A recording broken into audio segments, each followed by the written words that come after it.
Hello, Rahat. Can you hear me? Rahat, sir. Yes, sir. Yes, so we are live, sir. Yes. Okay, good morning to one and all. Dear participants, we'll be starting the session shortly when our guest speaker joins for this program. We're waiting for him to join.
THEEM Good morning, sir. mic off करो क्या? Mute mic.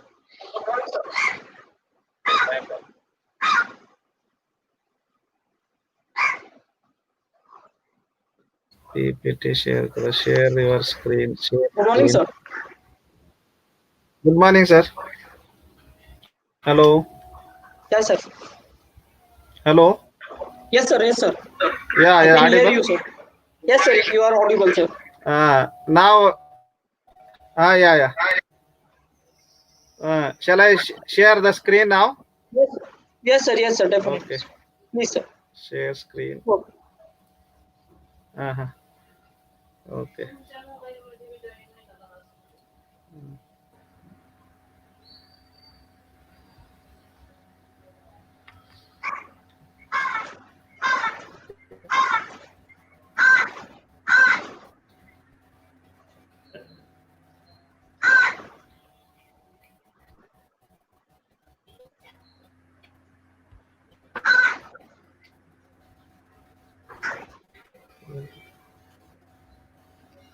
Yes, Yes, sir. sir. We Shall we can. start?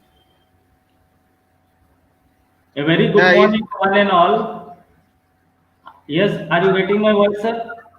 Yes, sir. Yes, sir. yeah, Baswaras, sir. yeah, yeah, yeah, yeah. ಬರ್ತದಿಲ್ಲ Audible. audible? Yes, sir. You are audible. One second. One You are second. One audible. second. You are audible. 1 second, sir. Uh, Okay. you. Mine is audible, na? Okay. Yes, sir. Yes, sir.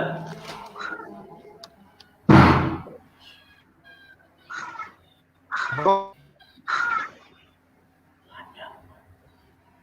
Yes.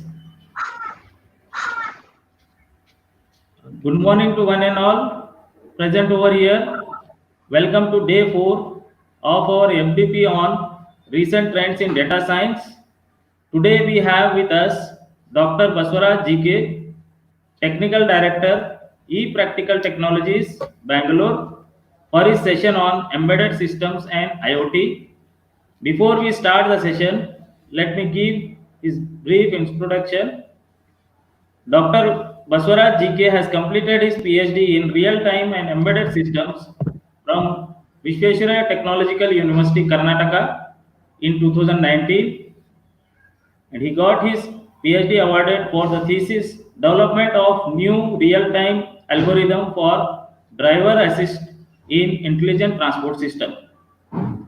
He has completed his MTech in VLSI and embedded system from BMS College of Engineering, Bangalore in 2008, and he has completed his bachelor's in electronics and communication engineering from Gulbarga University, Gulbarga in 2000. Currently, he is heading a team of technical director, electrical e-practical technology private limited, Bangalore. He have 12 plus years of teaching experience and 10 years of industrial experience. He has published over 20 papers in international journals and conferences. He has organized numerous workshops and TED Talks on various topics. He has submitted a proposal for over 20 lakhs of funding for micro, small and medium enterprise India for his work on biomedical waste management system. With this brief introduction, I welcome you, sir, and hand over the controls to Dr. G.K. Basura, sir, for taking forward the session. good morning. Basura, sir. Yeah. Is it Yes, audible, sir. sir? Yeah. Yes, sir. Yes, sir. Yeah. Good morning for today's session. Management of THEEM Engineering College, Director, Principal, and organizers, and Dr. Najmuddin, sir, and all the participants of this today's session. So thank you for giving my brief introduction. Let me start today's session on embedded systems and Internet of Things. So already we have come across 3 days sessions over. Now it is a fourth day. You already know about uh, the R programming and using R Studio. Then you have on that is software design cycles. How the software has been designed with in industry for the banking operation, about security and all. And also we have come across some applications of artificial intelligence and machine learning. So today my session is on just below that. It means that from the starting point, from where we need to start. We are all talking about machine learning, data science, yeah, fine. That is the higher level. So we need to generate the data. From where we are going to generate the data, let us see how we are going to generate data, what are the components we are going to use, how we need to organize. So that is the reason we need to study about the embedded systems. Then coming to the IoT, Internet of Things. See, we need to get the data. Then we have to send, once if you generate data, that you have to send to the remote places. There we need to do some processing. Then finally we have to make a decisions. Then that what we are going to the decided things has to come on actions. So with this brief introductions, let us start the actual topic on embedded systems. Sir, 1 minute, sir. Share your screen. Okay. Yeah, sir.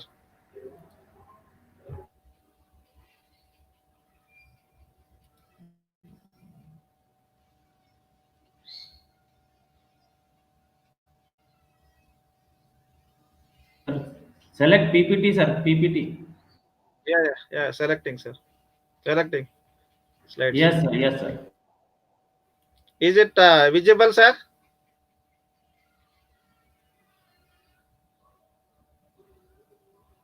Yes, sir. It's visible now. Yeah, PPT is visible. Yes, sir. My sound is audible. Yes, sir. Yes, sir. You can start. Okay. Yeah. So I am the director of we have the services for embedded solutions, and we are developing embedded products, and we are going to do the lab setups and academic and corporate training, and also assist for the research work.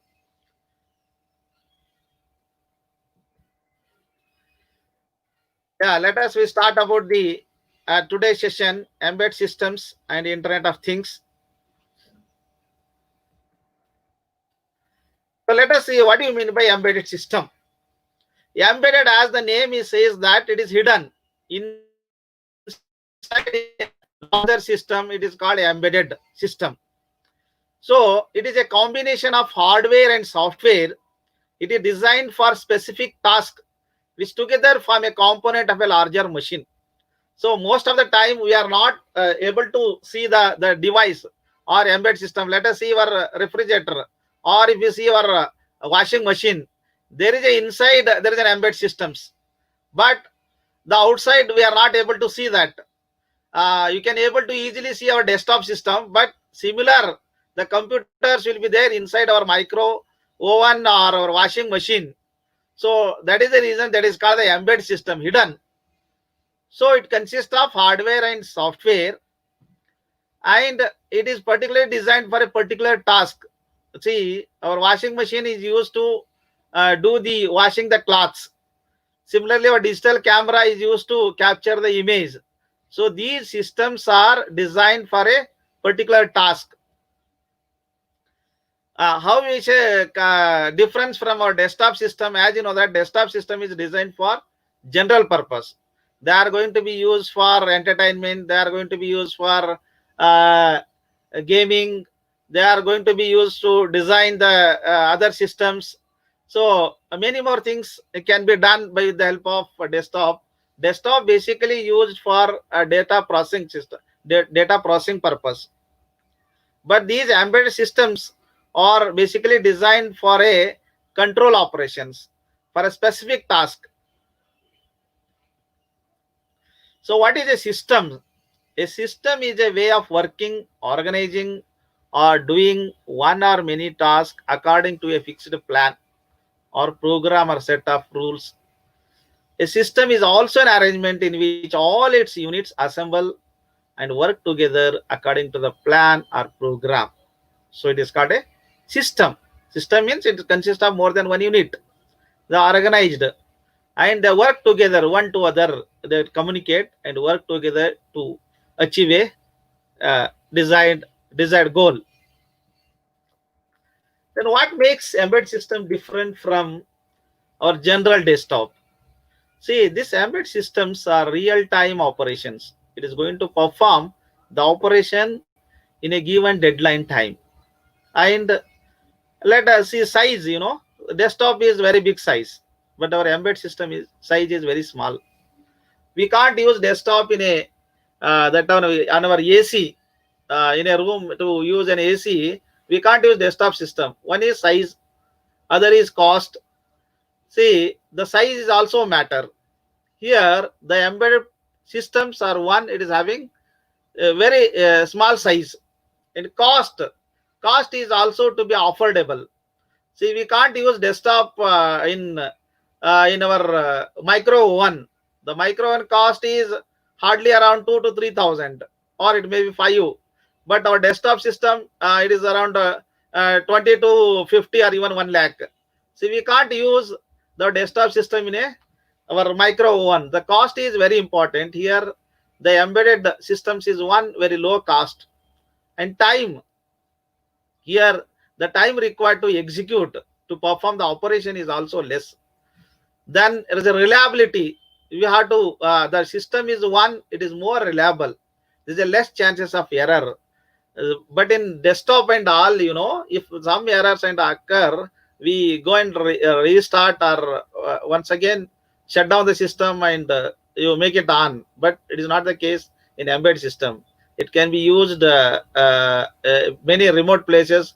There we can't do any restart or those functions. We can't able to do it.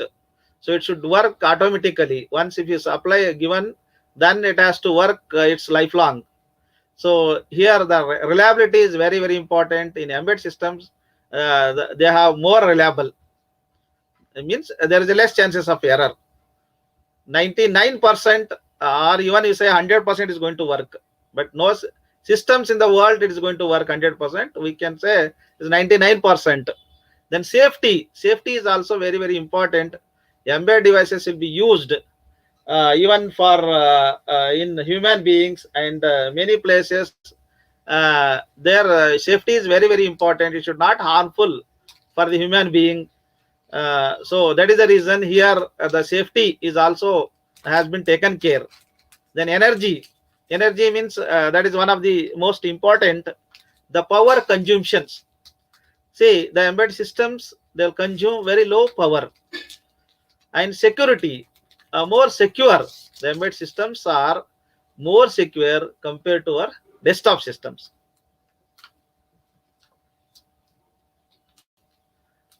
Embedded system constraints. Say, while designing an embedded system, we have to follow the following constraints. Means the parameters. We need to see that. See, like in desktop system, there's a lot of memories available. Process speed is high. Then power is not a matter because it is used in the one place. But these embedded are movable. You can use many places. It is going to move, and it is in many remote places. So that is the reason while designing embedded systems, they will be taking care into these following parameters, such as available system memory. While designing the software, we should know that what is the memory available. But that is not the case in while designing the software in desktop systems. We are not bothered about how much memory is available. We can extend like we are going to think. But here memory is one of the constraint. Then available process speed. Though hardware is there, we should know that for that compatible software we need to design. For that, we have to think what is the processor speed, the available, and the need to limit the power dissipations. So, what are the facilities we are going to inculcate while designing a software? See that the system should consume less power. Then these are the main characteristics of an embedded systems. Usually, if you look at any embedded systems, it is going to consume. It is going to be designed for specific functions, a particular task. For example, you take a digital camera. It is used to perform capture the image. It is not going to be used to for other function. It means we are not going to design any software in that digital camera. It is a particular function. Then real time and reactive. It is the system is real time. It is going to perform within a given time. And reactive, whenever if you apply any input, it has to respond. For example, you take a washing machine, it is going to wash the cloth within a given time, and also it is going to react. If you want to restart, or if you want to stop any operations, then you have to interact. That will react. It will give the response. So these embedded systems are real time and reactive, and also they will consume less power. As I said, the embedded systems is going to consume less power. If suppose, what are the problems is going to happen, if suppose it consume more power, then dissipation is required, then automatically its size will increase, then cost is increased. These are the problems that is going to arise. That is the reason here we have to take more concerned about the power consumptions, and also small size. The embedded systems are usually of small size.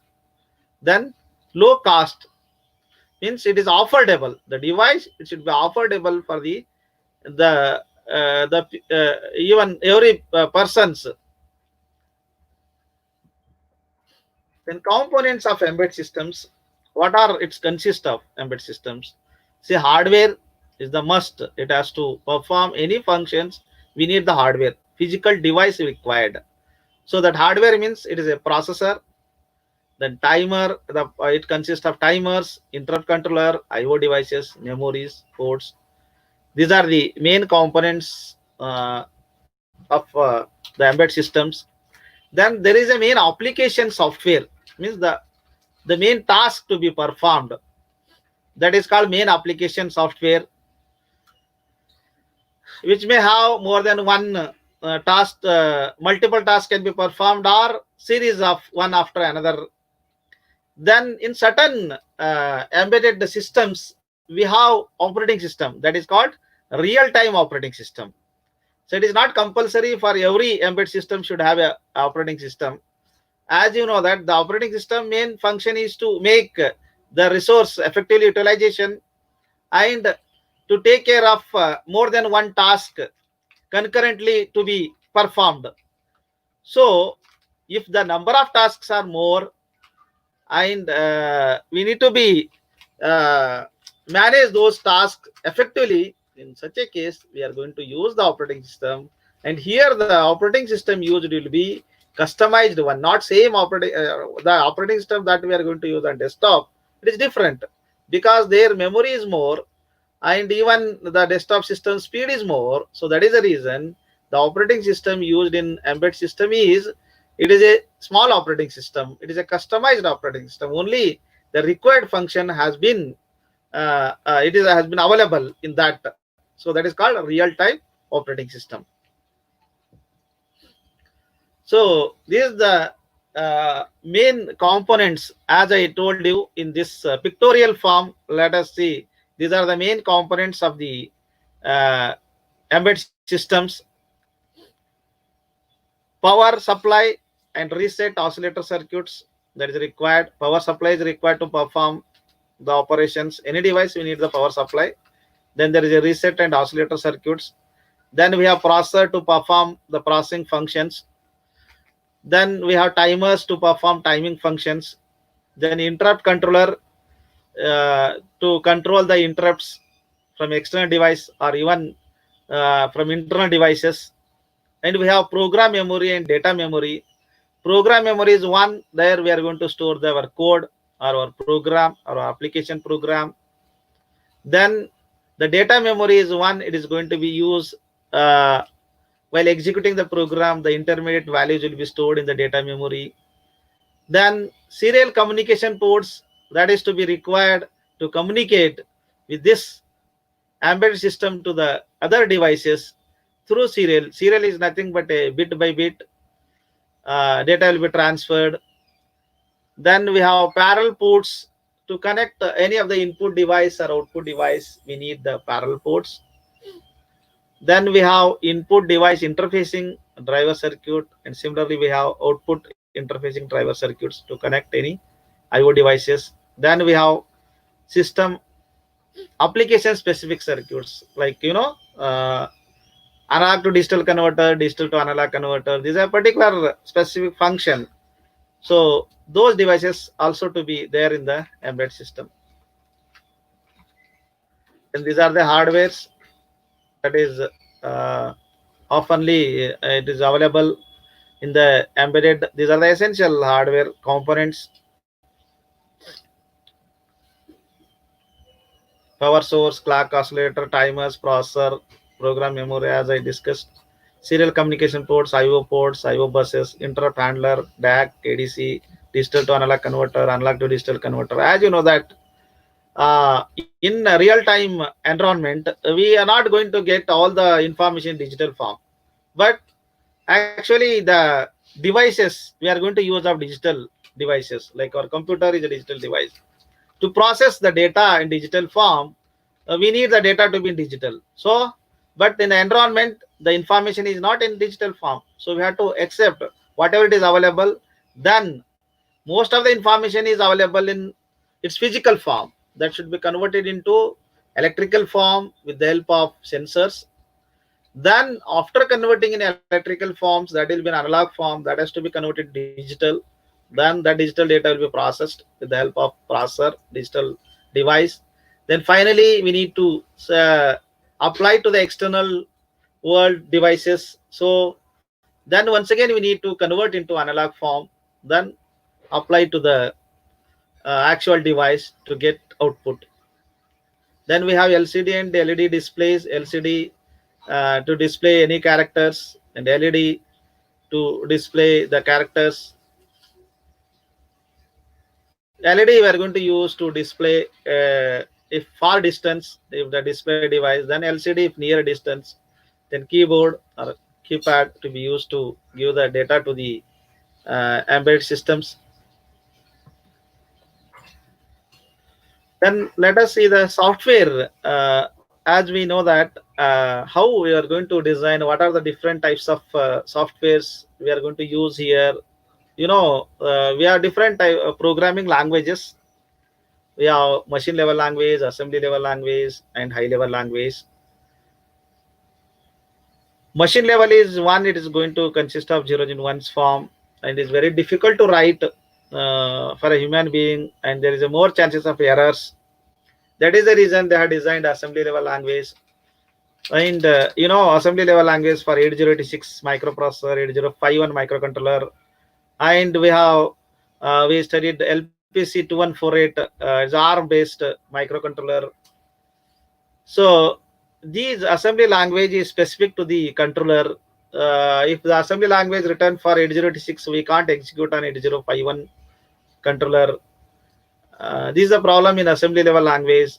Then coming to the high level languages, to overcome that problem, they have gone for high level languages, that is embedded C, Python, Java, many more can be used. Then ID tools, the tools we need to required.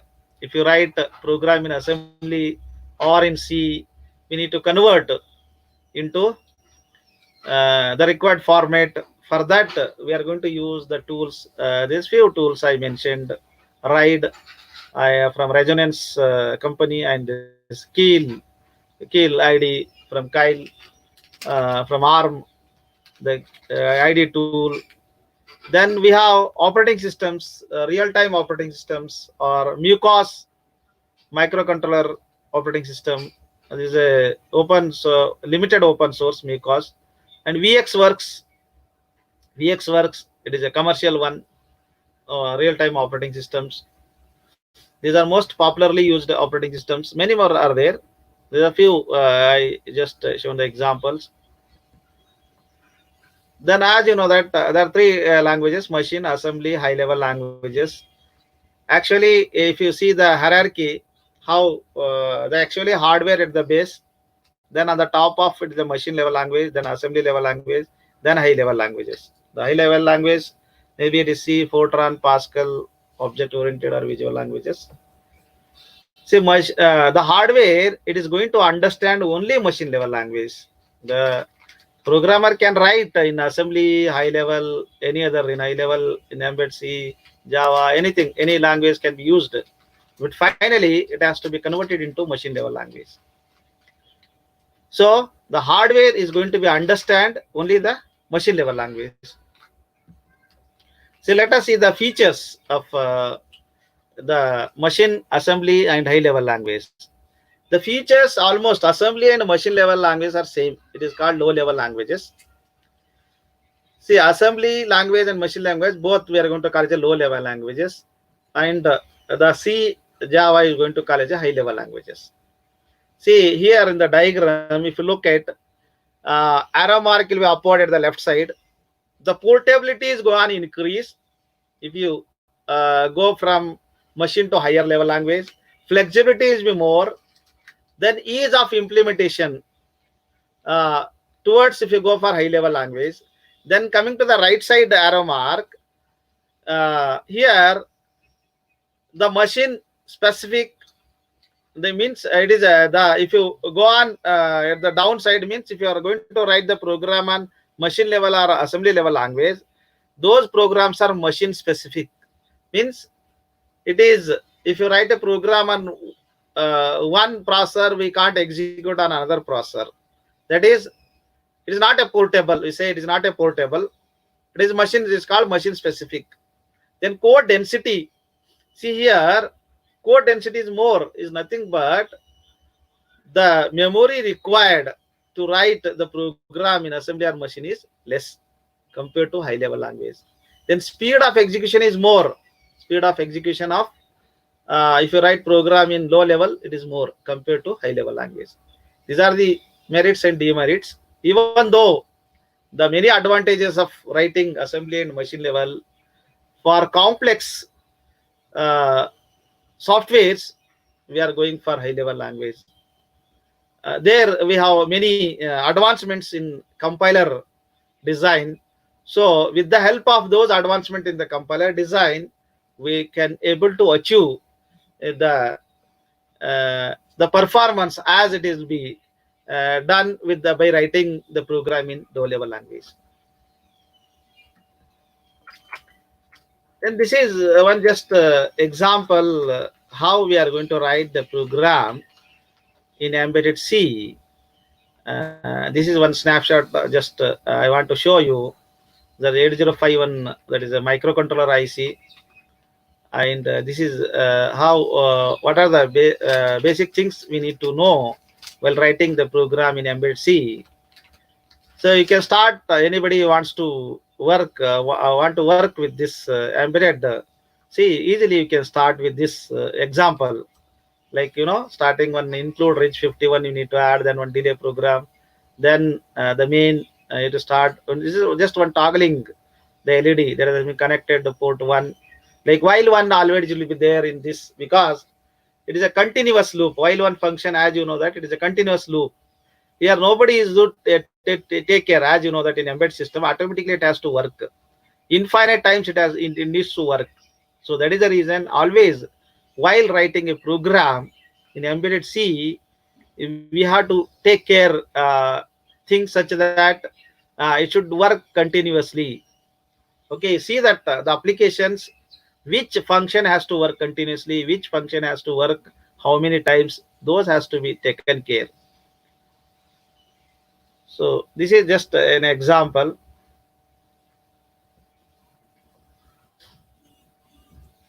Then let us see how what are the phases will be involved to generate the file, exa file, and finally it has to be stored into the memory of the microcontroller. First step is we need to use the desktop systems for writing the program. We can't write directly program in microcontroller, so we need to use the desktop system, and we need to use the tools. As I mentioned, the ID tools we can use. For example, one of the most popular ID tool is the Kyle. That is it's both. That is the limited version is available free of cost, but the full version is available with their license cost. Here one example as I written, just here also just toggling an LED. It is not toggling, just it is changing the port. Yeah, if you connect LED, it will show high and low, similar as toggling. Just one example I shown here. In that, with the help of compiler, we have to convert into exa file. First we edit, then check the syntax. Then after that, you have to convert into machine level language. I mean machines in the form of zeros and ones form. Then with the help of programmer, we have to load this binary format into the memory of the microcontroller. Here, in embedded system, the memory used is a permanent memory. There is a ROM memory. There are different types of ROMs are available. Here, usually we are going to use EEPROM or flash ROM, flash memory. Flash is a type of E square PROM.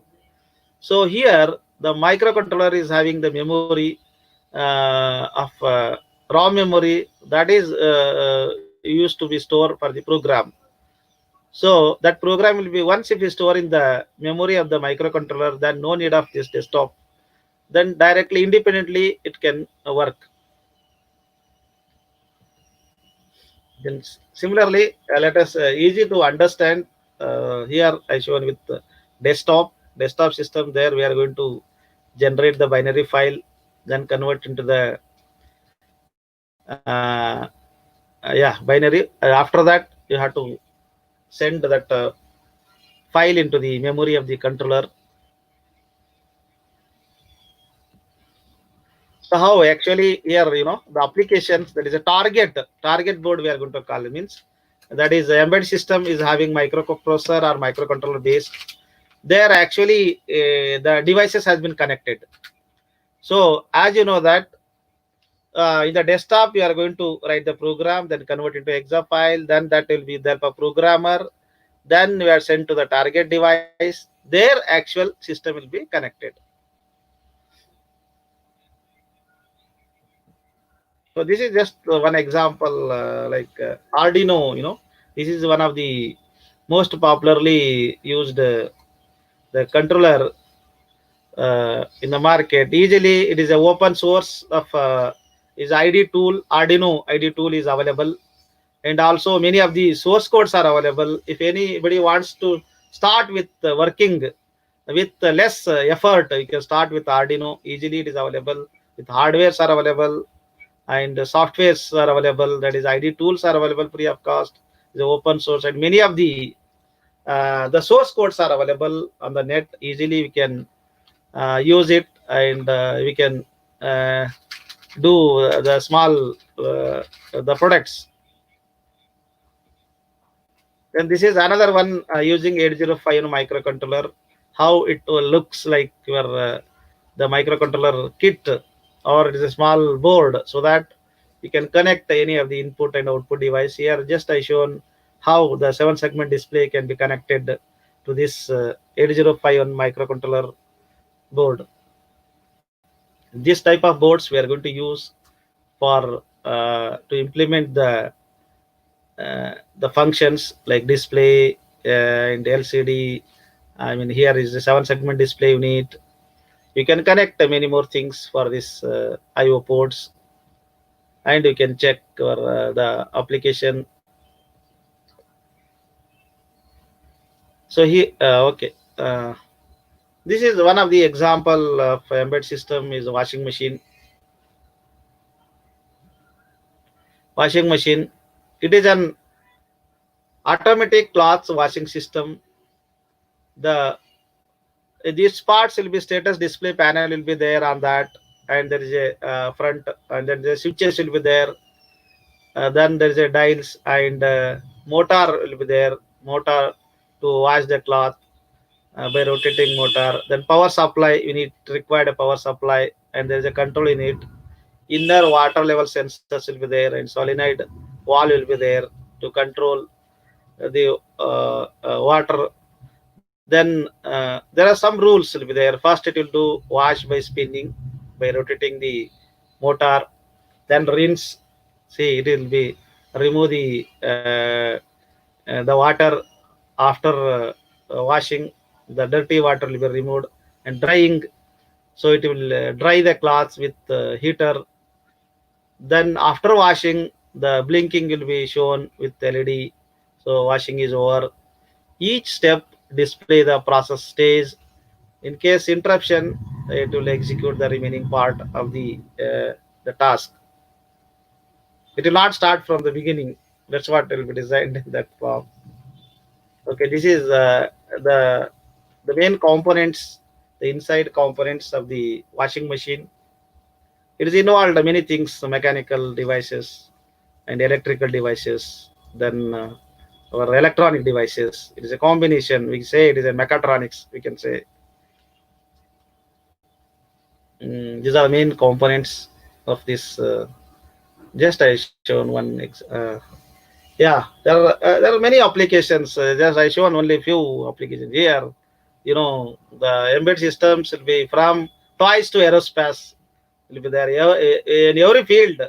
We can say the field everywhere there is an embedded system. Without embedded system, there is no field exist in the world. See, these are the few examples just I shown. Household appliances, microphones, television, DVD players, recorders, audio players, integrated system in aircrafts and missiles, cellular phones. You know, everybody is have mobile phone. That is an example of embedded system. Electric and electronic motor controllers, then engine control in automobiles. In a car, there are more than 50 or it is 50 to 100. The processor or microcontroller is there in the your vehicle. I mean, in our automobile, there is our four-wheeler car we can have, or even in a four-wheeler buses we can have. Then in calculator, there is an example. Medical equipments. There are many medical equipments in the medical field. There are embedded systems. In video games, that is one of the example. Then digital musical instruments. These are the few I shown. This few another elaborate of the examples of embedded systems. So just if you go and discuss an example itself, we need 2 to 3 hours to discuss. So just I shown there's few examples. Every field have embedded systems. Hmm.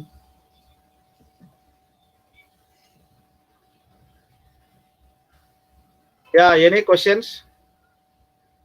Hello.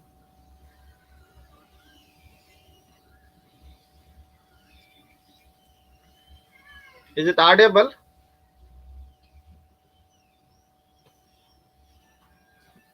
Yes, sir, you are audible, sir. Okay, Uh, okay. I will Any post a questions, sir?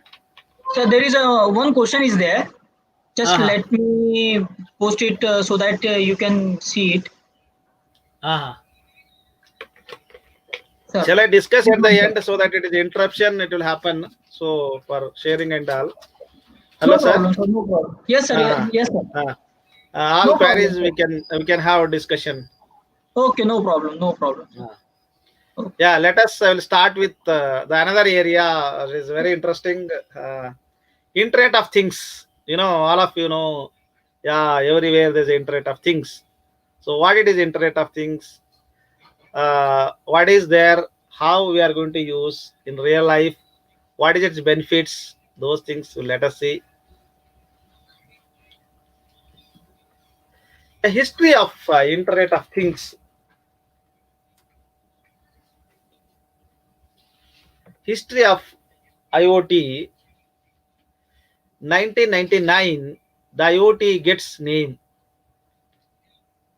Kevin Ashton coins the term Internet of Things and establishes MIT's Auto ID Center, a global research network of academic laboratories focused on RFID and the IoT.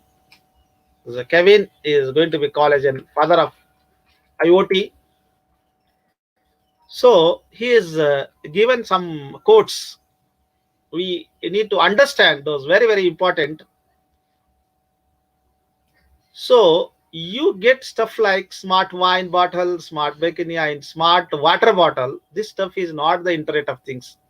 This stuff is all rubbish. Means we say we should understand what is Internet of Things. Anything smart device, we can't say it is an Internet of Things. A smart, our table is there. It is doesn't Internet of Things. Yeah, what do you mean by Internet of Things? He believed IoT could turn the world into data. We talk about on data many times. What is the data? From where we are going to generate? As I discussed about embedded system, those are the actual devices to get the data from from environment, real world. So just getting data is not enough. Just getting data. Yeah. Then if we read data and if it is erased, then no use. The data should once again send to higher level, further processing. So what you say, IoT could turn the world into data that could be used to make a macro decision on resource utilizations. So how we are properly utilize the resources, available data to make in a useful form. Then information is a great way. So what is its purpose is also mentioned in a short form. In its brief quotation, information is a great way to reduce waste and increase efficiency. And that is really what the Internet of Things provides. Means it is going to reduce the waste and increase efficiency. That is what we need to use the Internet of Things. Its purpose.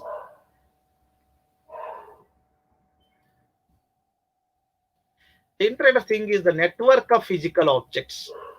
Means it is consists of physical objects or things. We are also called things. Things means any object embedded with electronics. What is that things? Things means, as I explained you, that embedded devices, that is called things. With electronics, it consists of software. It is having sensors to sense the real world parameters. We need a sensors. The network connectivity, it should have a network connectivity. The device should have a network. This is very, very essential. It could be able to connect to the network connectivity, which enables these objects to collect and exchange data. To collect the data, and that data will be exchanged. IoT allows objects to be sensed. The Internet of Things, what it is, facilitates the objects to be sensed in our environment, in our surroundings, objects to be sensed and controlled remotely. Remotely, in sitting our office, we can control our home devices. That is an example of Internet of Things. There is a home automation, control remotely across existing network infrastructure with existing network infrastructure, creating opportunities for more direct integration between the physical world and computer-based systems, and resulting in what it is going to final outcome: improved efficiency, accuracy, and economic benefit. This is what we need. Yeah, we are going to achieve with the help of this Internet of Things.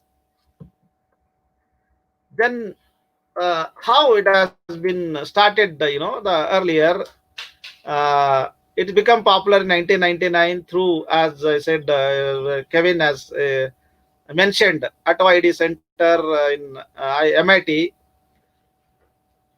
Radio frequency. Earlier, they are going to be used of RFID was as one of the prerequisite for the IoT at that point. It means RFID, as you know, that is to be used to identify any object with the help of RFID. The RFID consists of some identification number. That number will be read with the reader. So at the beginning, if they want to collect data or from any object to be identified, they are going to be used with RFID.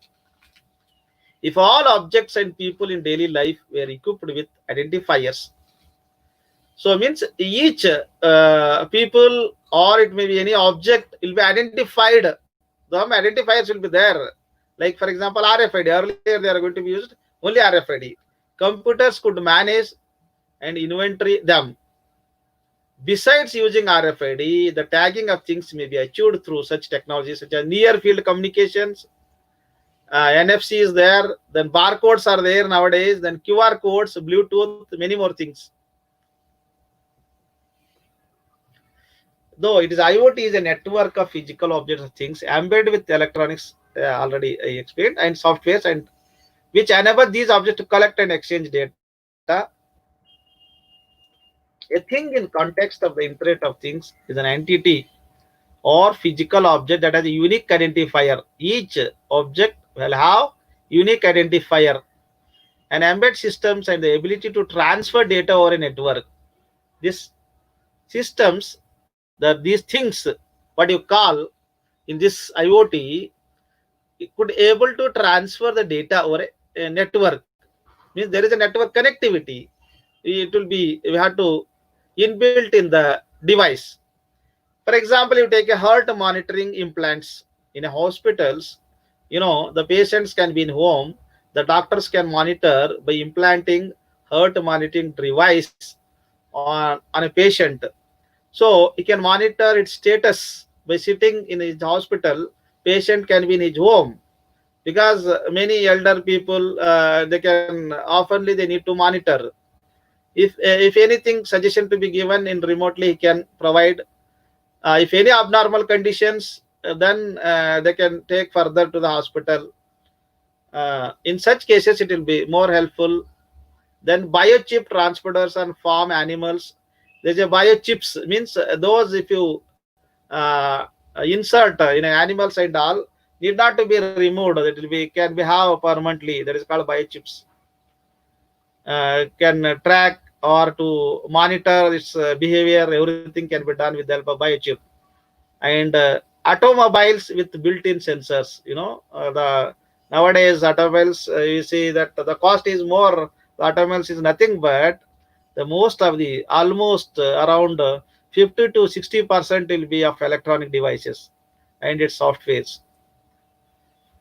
Then DNA analysis devices and other wearable devices will be used with the IoT devices. These devices collect useful data with the help of various existing technologies and then autonomously flow the data between other devices.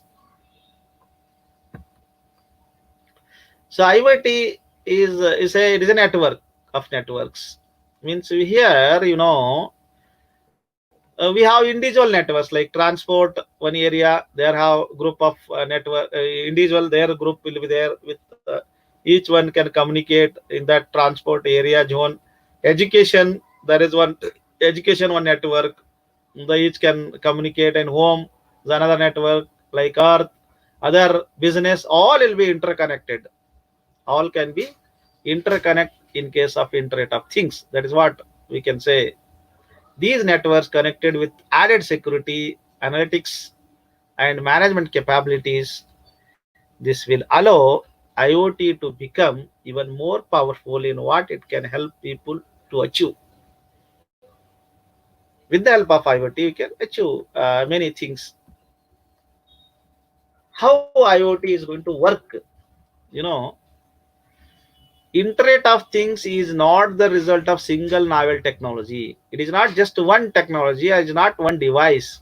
Instead, several complementary technical developments provide compatibilities. Provide capabilities that taken together help to bridge the gap between virtual and physical world. They want to connect virtual world to physical world. That is what the Internet of Things going to be do. These are how it is going to connect.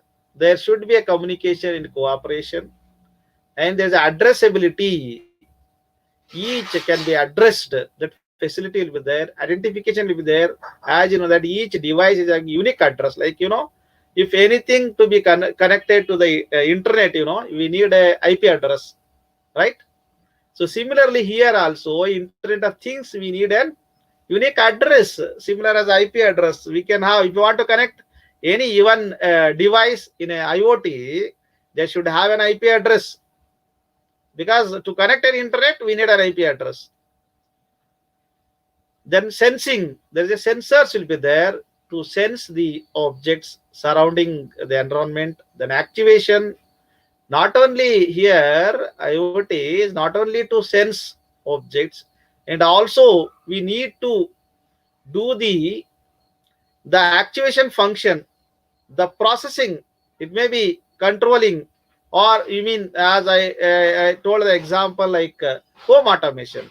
One thing is sensing the what are the devices will be currently it is working, that is called a sensing. Then another one is the device which is which you are not switched off to save the power, then remotely we can switch it off, that is called activation. Then embedded information processing, there is the device, the things are we say that is a the internet of things means the device we are going to use, it should have a processing capability, means there should be a processor. Then localization, few things can be processed there locally. Then there is a user interfaces will be there. So let us see how this internet of things life cycle, as you that we explained just in brief, it is collect. The first function is to collect the data.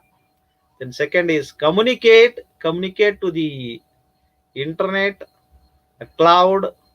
Then there's analyze. You should analyze the data. What is that the data purpose and what is the type of data? The analysis will be done and will make a decision. Then there will be act that has to be perform the function. The collection, devices and sensors are required to collect the data. Everywhere there is going to be collect like at your home or in your car or at the office or in the manufacturing plant. The collection of the data will be takes place everywhere. So that is the reason we say the data is going to generate huge amount. So there's a big data, we say that is big data, means huge amount data we call as a big data. Then there is an analysis for that. Earlier we don't have big data, we have just small data. We had a few analytical tools and all. Nowadays we are big data, so there is a new tools we are going to use to do the analysis. Then communication, sending data and events through networks to some destination. There is a communication means send and receive the data. That communication is also will be part of the IoT. A cloud platform, it is going to send the data to the cloud platform to huge amount of data to be stored. Then we take the help of a cloud. Then private data center, there will be some private data center also to be there. For that we can send the data. Some certain organizations, they need not to send the data to the in the cloud, they can store in a private data center. Then home network, sometimes we need to uh, store in personal, then you can use the home network. Then analysis, creating information from the data, means the data, what is the purpose, what data you have to create some information from the data, that is called analysis. Visualizing the data, building the reports from the data, and filtering data, means which is required that you have to take, which is not required you just discard, that is called analysis. Then action, once if you know the data analysis, then we know the meaning of the data, the purpose of data, then on that action to be taken. Simply if you know the data purpose everything, if you not do any actions, then most of the cases we need an action. Taking action based on the information and data, communicate with another machine, send a notification maybe through SMS, email, text, talk to another systems. These are the actions to be performed once they know the data, its purpose. Then here also it is a bit more elaborate way of conversion of the data. Understanding the data. See, first the lower level is we are going to generate a data, okay, then convert to the informations, and that will give some knowledge, the purpose. Then you have to understand, understanding of the data, then taking action on that by depend upon the data.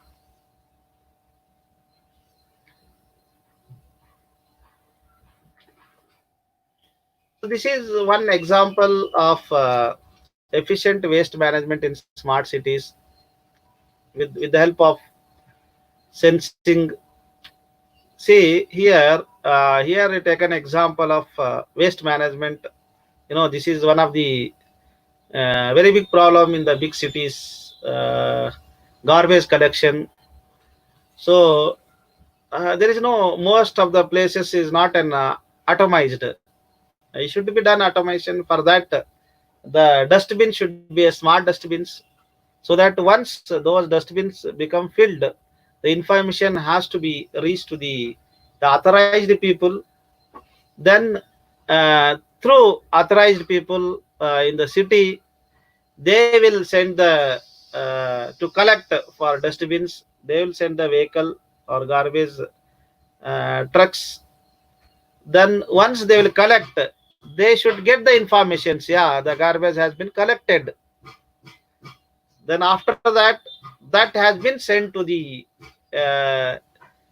to the corresponding places where it may be a recycling to be done, or maybe some manufacturing unit to be sent, depends upon the type of garbage, the corresponding destination to be selected. So by using internet of things, the properly you can manage the in the city, this waste management can be done effectively. The government is going to spend a lot of money on this to proper management of waste, and it is very difficult. If it is not properly managed, there is so many things is going to happen. Yeah, is one of the sensors, one of the applications, you can monitor the cow on a field. Cows will be connected and monitored. Sensors are implanted in the ears of the cattle. This allows farmers to monitor its cows and its health and track their movements, ensuring a healthier, more plentiful supply of milk. If cow is healthy, that will give a more milk. Then on average, each cow generates about 200 MB of information per year. If you take one example, see this 200 MB of information is to be generated just by using one cow monitoring purpose. So another one application of this IoT is in shopping. This is one of the revenue generation application. In uh, in malls, big malls and all. Most of the things will be automized, so that they want to reduce the manpower, to increase the efficiency, and also to generate a revenue, and they want to provide the subsidized price to the customers. See, it's all benefit to the customers. Once again, I can say, in these big shopping malls. So first thing is, when they enter the doors, the customers, the scanners will identify the tags on our clothing. So each one will be provided as a tax. So that will be monitor the customer entry. Then after that, when shopping in the market, the goods will introduce themselves. The product will introduce themselves, their features, their price, their benefits, everything will be introduced by the goods. Then when moving the goods, means when the customers will take the goods, then that their reader will be there, that will give the information to the shop staffs to put a new device, so that if new customers come, he can able to get the new device, new product, it is available. So if effectively, I mean, the efficiency can be increased with availability of the devices. Then After that, once the goods has been taken by the customer, when paying for the goods, the microchip of the credit card will communicate with checkout reader. Automatically, it will uh, connect, and if the paid, okay, it will shown as a paid at the door. Otherwise, it will give the alert message. This is how the shopping can be make automation with the help of internet of things. Then how many steps have you walked today? You can able to know that how many steps today I have walked with the health benefits. We can able to see how much I walked today, that with the help of IoT device. Then how well do I sleep today night? How well I do sleep? I that patterns. How many times I wake up? How many times actually I slept? All those things can be monitored. This is very benefit for the doctors. The sleep status is very very important. If the persons will have good sleep, definitely his health will be good. So the sleeping is also very very, very important, and this will helps. Okay, with the help of this IoT device, it can give the full status, a whole night, how it is sleeping patterns, everything will be given. And not only just one day, you can see the whole 30 days that can be stored in that device, and that can be analyzed. Okay, then proper decision can be taken with this data. So, and also to know more about myself, that is where you are going, who have you interacted with, how long you have spoken to friends, the affinity of connections, how long it takes to get to work, the tone of your messages, the amount you text, tweet, or update, how much exercise you are getting, how much you get distracted, everything, all analysis can be done. All our behavior, human behavior can be, or our personal behavior can be analyzed, and it will be how the data. Then this is one of the new research area, thought controlled computing. Here there's a flagship, the product, MindView is a headset that can log into your computer using just your thoughts. If you say, I want to go, I want to move something, that can be done. So researchers recently used the easy headset to develop toy car that can be driven forward with thought. So they have already designed with one on tested on toy car. Neurosquiz means this is helpful for physically handicapped people, even elderly people. Just by thought, they can get work done. Neurosky smart sensors can also track your heart rate and other body's matrices, and can be embedded in the next generation of wearable devices. Means wearable devices can be used, and that can generate the data. We make it possible for millions of consumers to capture and quantify critical health and wellness data, just said by the founder of this softbank software.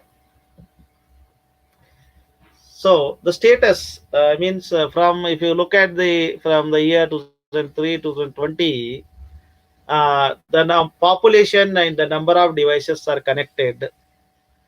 This is the statistics. In 2003, 6.3 billion was the world population. The number of devices connected, 500 million. The devices are connected. Then connected devices per person, means from each individual person will have many devices, nowadays. But earlier it was hardly zero point 0.08, means not even less than one.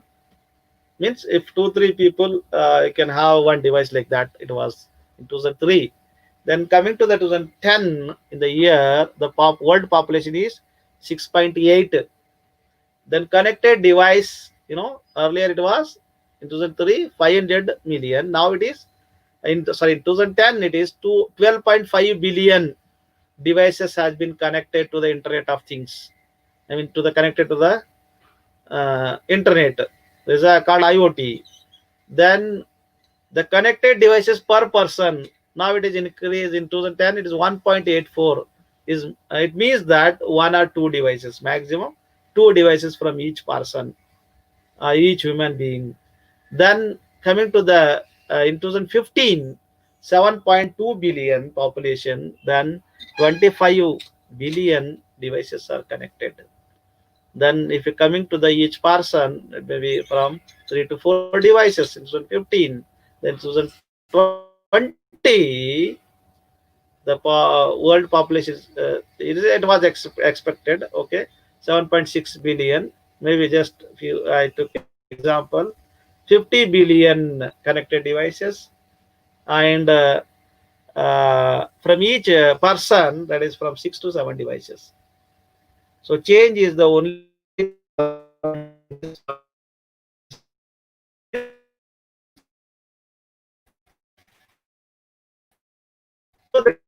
just we have discussed one application, that is two three or some 2-3 examples we discussed in connection. So if we are going to use IoT for consumer, then we transport, then have, then building cities, industries, we are going to use these IoT.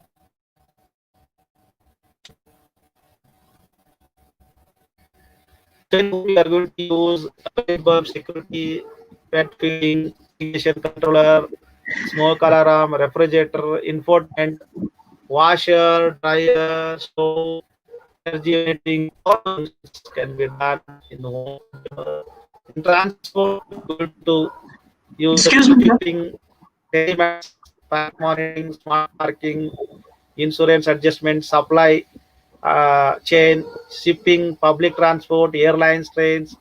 In transport, then in healthcare, patient care, elderly monitoring, remote diagnostic, equipment monitoring, hospital hygiene, bio wearables, food sensors. Then in buildings, in heavy buildings, security, high voltage lighting, electrical, transit, emergency alert, structural building, building care, building its performance, occupancy, energy credits, all those things to be taken care in the building infrastructure. Then cities, electrical distribution, surveillance, CCTV cameras and all, signage, utilities, smart grid, emergency services, waste management, many more fields. Then the potential of IoT, benefit of IoT. Excuse me, sir. Sir, See here, hello. Sir, few areas as mentioned: oil and gas, rail, healthcare, excuse me, sir. power, aviation, the industries.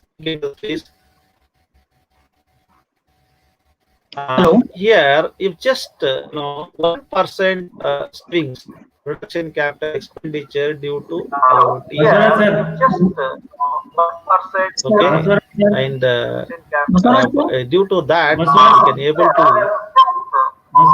achieve Baswara sir.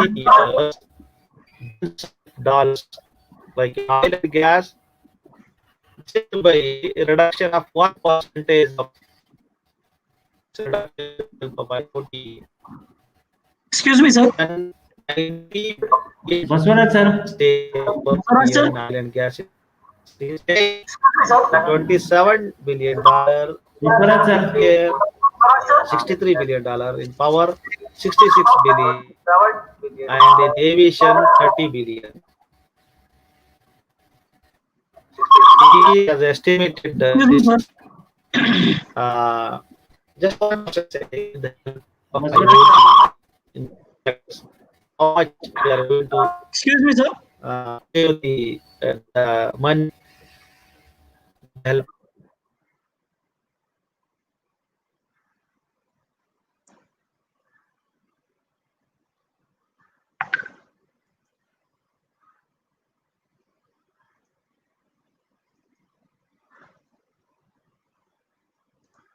Another one is reduce cost. Cost be reduced.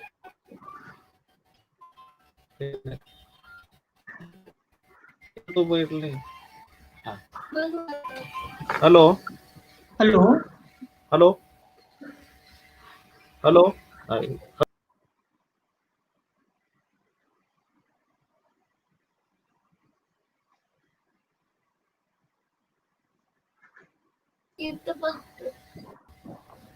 हाँ sir,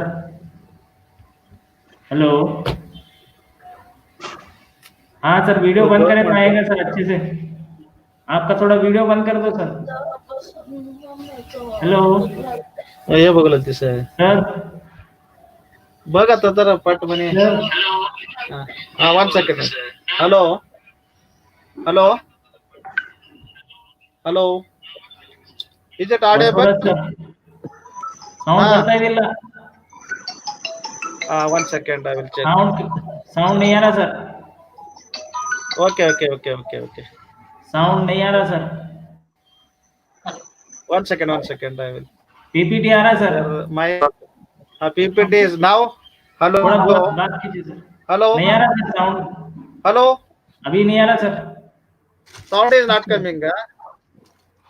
बसोरत sir, sound नहीं आ रहा sir. Once again, should I log in? Hello. Sound. नहीं आ रहा sir, अभी भी नहीं आ रहा। Hello. Hello. Hello. Hello. 1 second. Hello. Hello.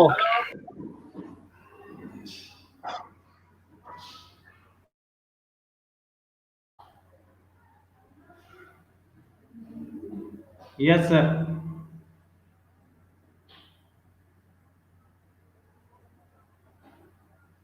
अभी नहीं आ रहा sir sound.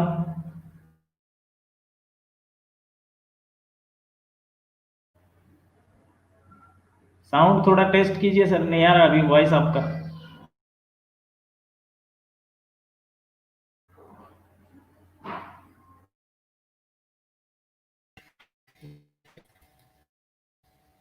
Hello.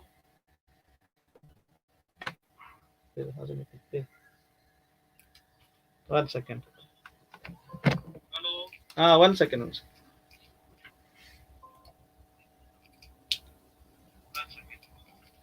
Hello.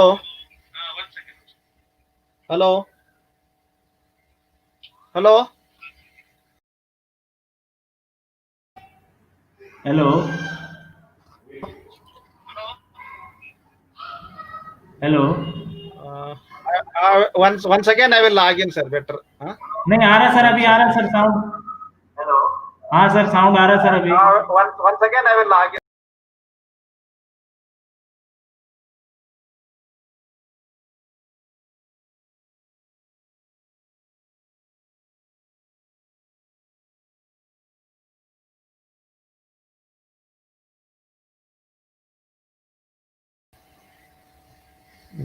Hello.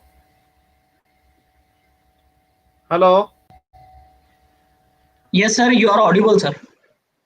Audible, huh? Okay. Okay. I'll share it. You please share your screen, sir. Yes, sir. Okay, sir. Okay, sir. Okay. As well as, can you, sir, mute your other mobile in which you are visible? Okay, sir. Okay. Now, hello. Yes, sir. You are audible, sir. PPT. Can you able to see the PPT, sir? No, sir. Yeah. Just a minute, sir. Just a minute. Yes, sir. We are able to see your PPT, sir. Okay, na, sir. Sound audible, huh? Okay. Sir, yes, sir. Sound is audible, Okay. sir. You can stop your cam, sir. Stop your camera. Yeah. So One that second. it won't take One much second. bandwidth. Okay, sir. Okay. I will stop my cam. Stop cam. Okay. Hello. Yes, sir. Your camera is now visible, sir. No problem. It is a PPT, sir. Yes, sir. PPT is visible and you are audible, sir. Okay, sir. Okay. Okay, sir. Yeah. Now we are discussing about the unlock the massive potential of Internet of Things. So here, with the help of Internet of Things, we can improve the performance. Then we can reduce the cost involved in any field. If you take any shopping or in a garbage collections, anywhere, if you use the Internet of Things, definitely we can reduce the cost and the performance also more. Then create innovative services, not only just the uh, the service what it was earlier. We can provide more innovative services to the customers, and new revenue streams can be generated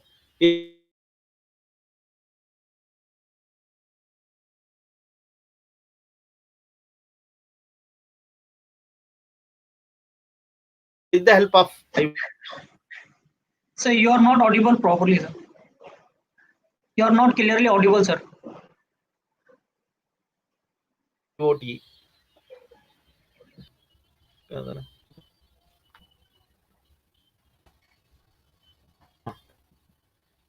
ಬಂದು sir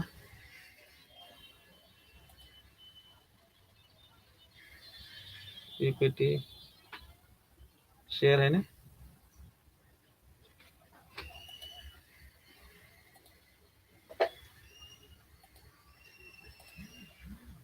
One second. PPT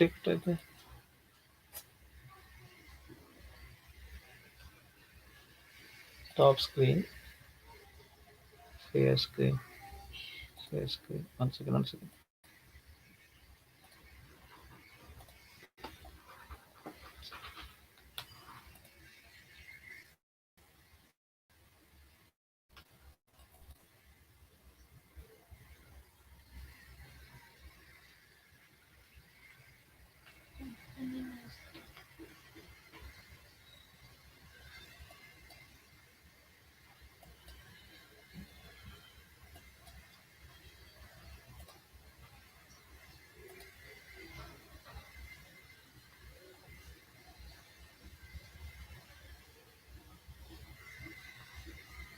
Hello.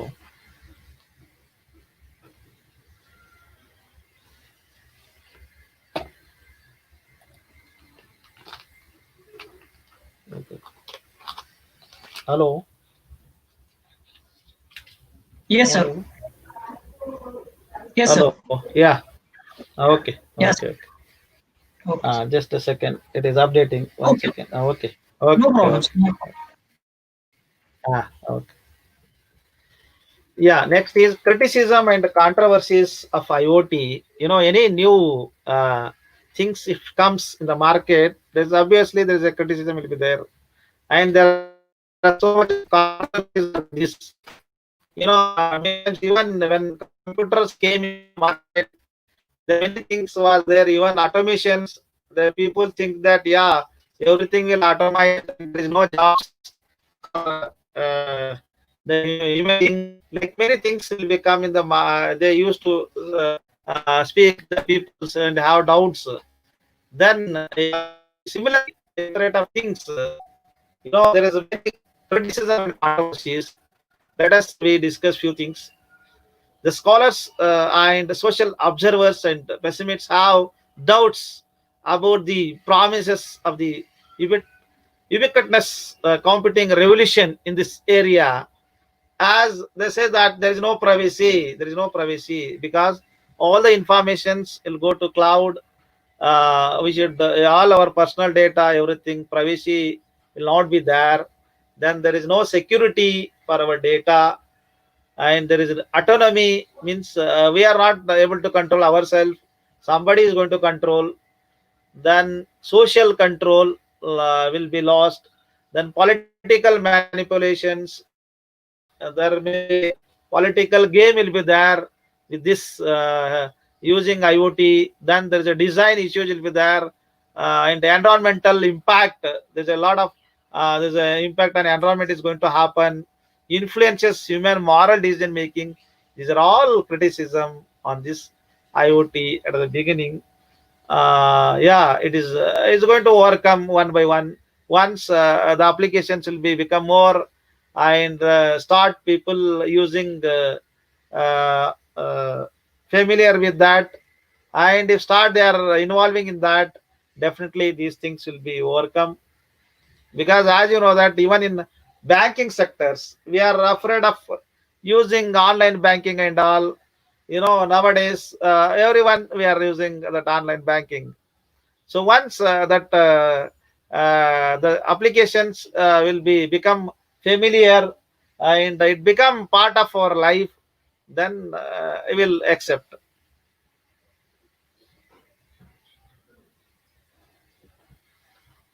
Then there are so many technological challenges in this Internet of Things. At present, Internet of Things is faced with many challenges, such as scalability. Means there are variations.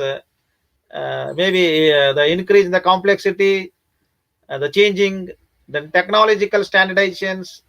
Every device to be used in the Internet of Things that should be standardized. Then there's interoperability. The one device should able to communicate properly with the other device, can able to understand, can able to operate. Then discovery. There are many things has discovery to be done. Software complexity. There are a lot of new software they are going to use, and the complexity obviously it is going to increase more. They need to be taken care. And data volumes and interpretations. Once the data generates, it become more. Then it is we need to use new tools to analyze and interpret. Then power supply requirement properly it should be managed with the power. And interaction and short range communications has to be it is more perfect. If there is a problem in the short range communications, then we not able to send the data for further processing. Then wireless communication, it should be very strong enough. You should not miss any data. Then fault tolerance, if any some fault occur, it could able to manage. Such it should have. Then the like many applications this Internet of Things. Just here I highlighted few applications. The building and home automations. Building means there's a big building, it is very difficult to monitor manually. We can use sensors, and we have to monitor the buildings. Then manufacturing in industry, in manufacturing units, you need to monitor each and every component and each every unit in the manufacturing plant, and everything should be automatized and everything should be monitored. Of course it is automatized, it should be monitored, its performance. And in medical and healthcare systems, in medical and healthcare systems, many applications. Is the example of Internet of Things. They have using currently. And media in television media also to be used the Internet of Things. The environmental monitoring, that is also very very important to monitor our environment. And it should give the forecast weather of IoT. Infrastructure management, not only building, other infrastructure also to be can be done of management to be managed, could be this is one of the very big area. This field Also IoT will be used. Then better quality of life for elderly, you name it, you will have it in IoT. Every field we are going to use IoT. Yeah, big data is not a magic. It doesn't matter how much data you have if you can't make sense of it. Means the meaning of this is, of course, you can generate the data, just generate data, and if you don't make it as meaningful, then there is not no use of that data. So the main is you have to make it meaningful with the help of the data analytics and all. By using those tools, it will make the data to be meaningful, and on that meaningful data the actions will be taken.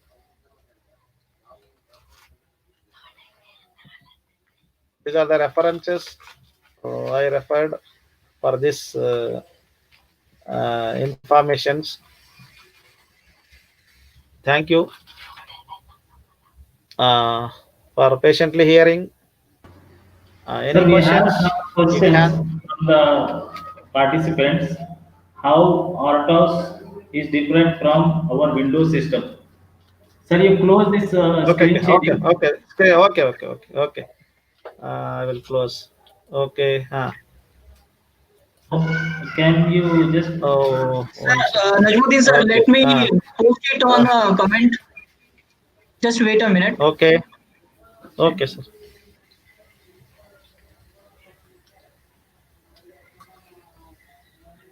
Sir, now you can able to see the Yeah, questions yeah, on yeah, your sir. screen. Yeah, yes, sir. ATA is different from Windows OS. Yeah, is a very good question. Windows OS, Windows OS is used for desktop system. ATAs we are going to use for embedded systems. See, as name it says that real-time operating system. It required very less memory.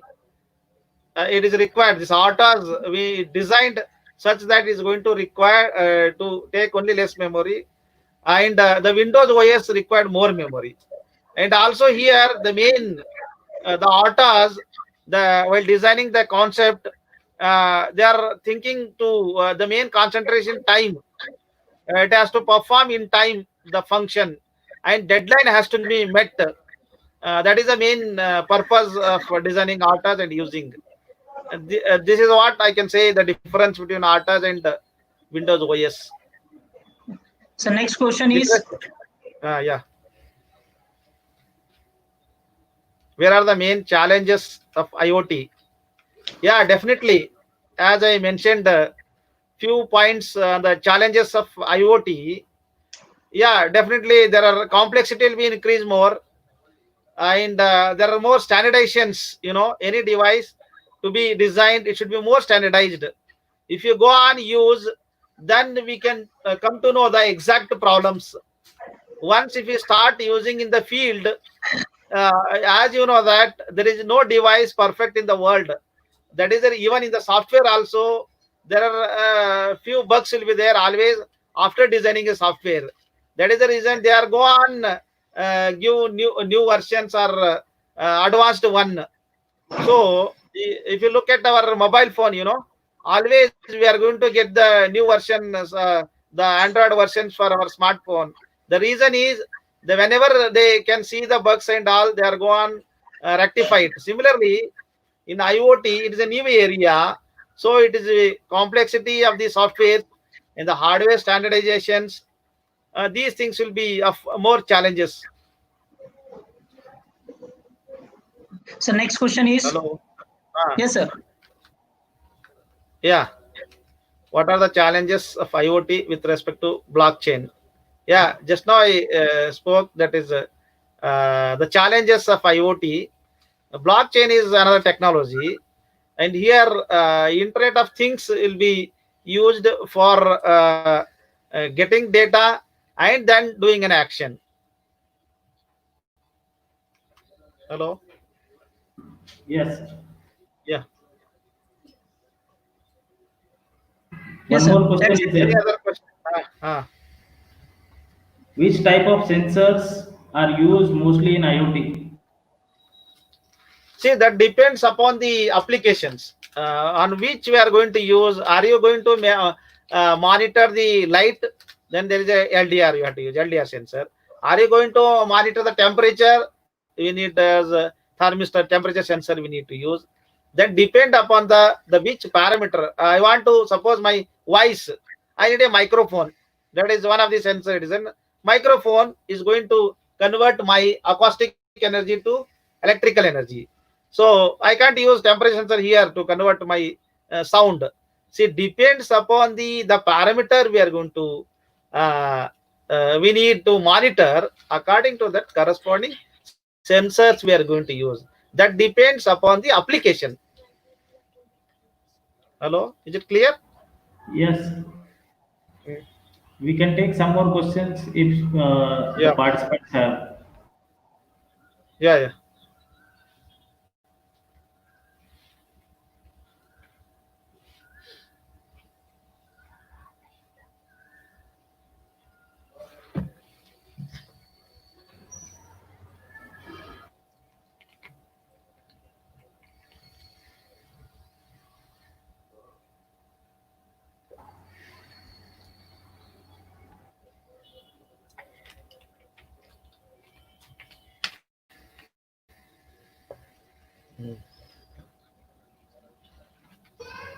Sir, can you just explain briefly about some case study or work you have taken up and wherein you have used IoT devices which can be helpful for all the participants?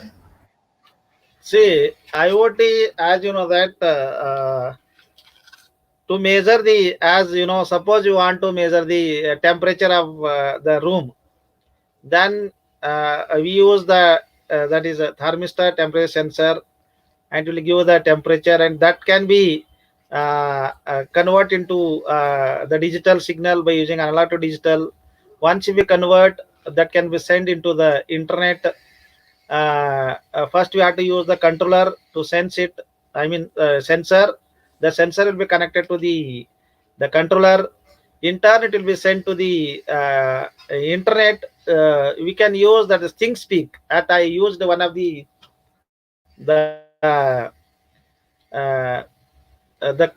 platform there. ThinkSpeak is one. You can easily is a free of cost. It's open source. You can use the ThinkSpeak to store our information on the net, and also we can control, not only just monitor. If you want to monitor our room, auto AC means automatically to monitor the current temperature. According to that, it can on the fan, or can be can be done with the help of internet. And also I can see the remote places the temperature in the room. So this we have done by using ThinkSpeak as a platform. It can be used. It is available, open source. If anybody wanted, they can go through that. One question was related to this Yeah. free platform. Is there any free Okay. Okay. platform to analyze IoT based devices data on cloud? Is there Hello. any free, sir. Is there Ah, any free ah, platform to analyze ah. IoT based device data on cloud? Yeah, that's I what I said. Direct. ThinkSpeak think speak. can be used, sir. ThinkSpeak is a free. ThinkSpeak. Things Speak. It is a open source platform. They can register, log in and register with their email ID. Then they can send the data. They can analyze on the internet. They can do it. Sir, what is the Yeah, we difference? have done.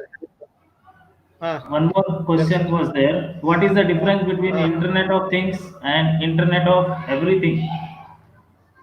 yeah, Internet of Things means we say the object. Internet of Things means object. Like if we connect our mobile, you can say things.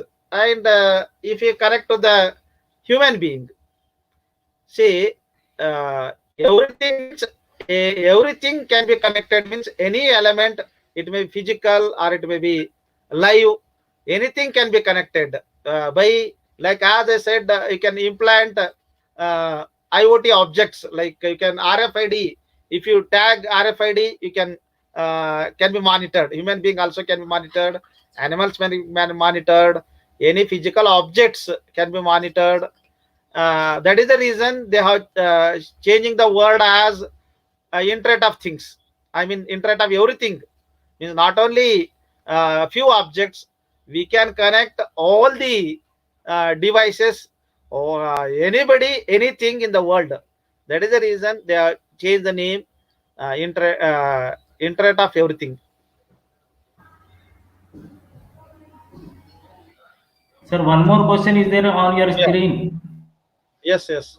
Can you implement IoT in the field of education and learning? Yeah, of course. Of course, we can take the help of Internet of Things in education. See, nowadays we are using, like, virtual things, like webinar and all. This is one of the technological advancements. It is possible us to do the online. Similarly, we can use the Internet of Things, like you can, even though, to monitor the students in the classroom, and you can do the automatic attendance systems, and also to monitor the students on way, while traveling, while using the college bus, and also not only the school bus and all. You can have each students can be tagged, like, ID card. Along with ID card, if you have a device that could able to send informations every second, then definitely you can utilize this for school children, and also for the elderly peoples in the colleges and all. We can use for automation of attendance. For that we can spend lot of time, and also other many resources. You can make use of this Internet of Things to save time, and use that time for effectively for other R&D work and other innovative works in education. Definitely, yeah, you can improve with using IoT. One more question is there on your Ah, screen, sir. okay.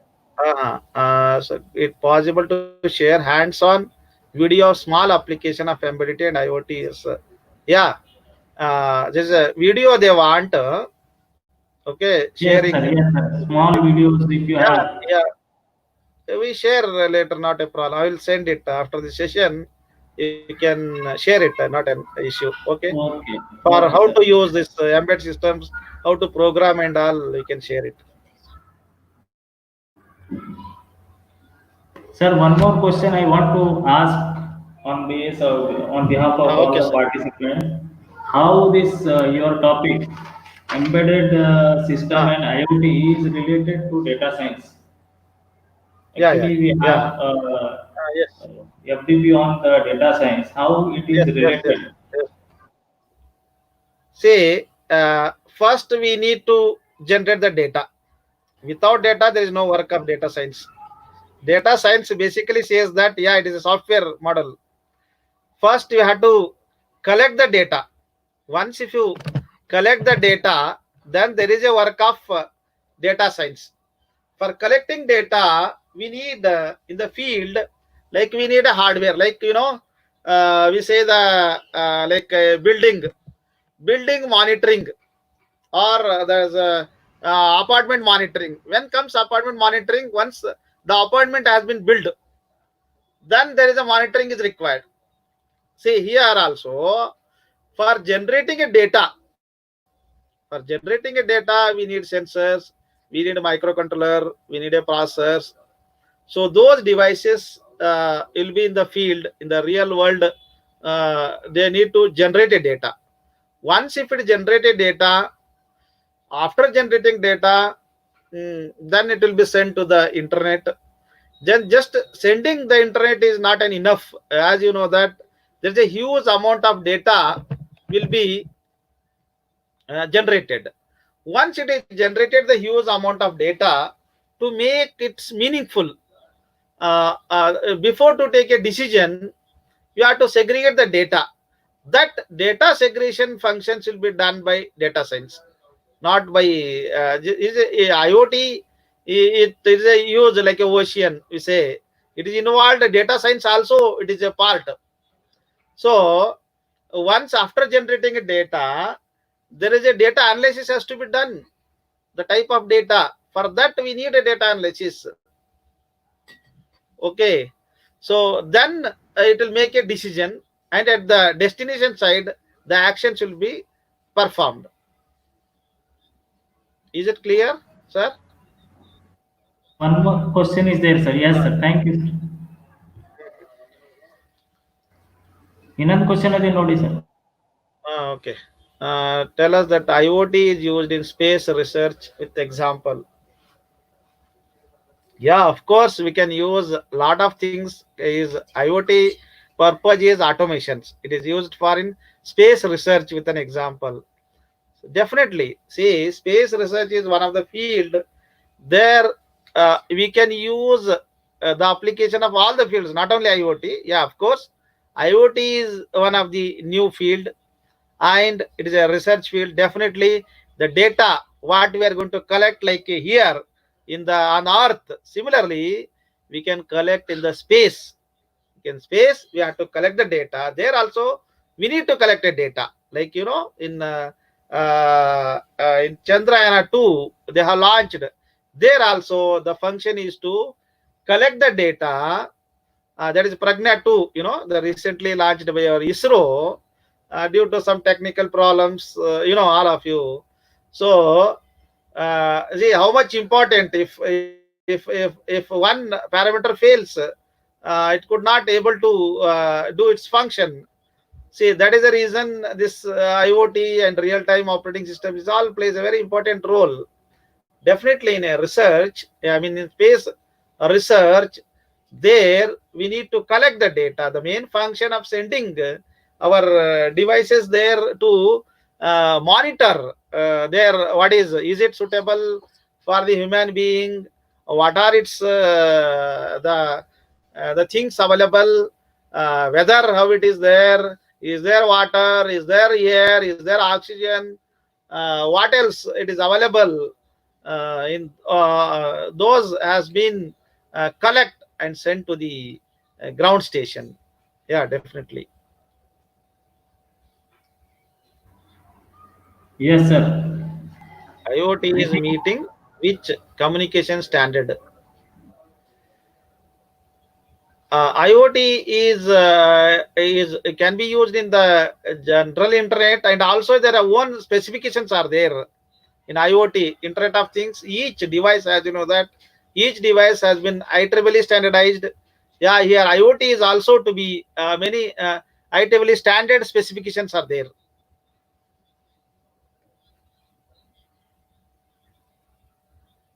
okay, sir. Hope you have answered almost all the queries from the participant side. Yeah. If still any queries, they can, yeah, I will share my mail ID. They can post. Yes, sir. I have shared your PPT. I Okay. think your email ID is there in that PPT. Yeah. Hope you may receive some of the questions in your email. Yeah. Yes. Yes. So I would like to now propose a vote of thanks on behalf of all the participants, faculty members presented over online, principal sir, director sir, and college management. I would thank you for such a wonderful and informative session.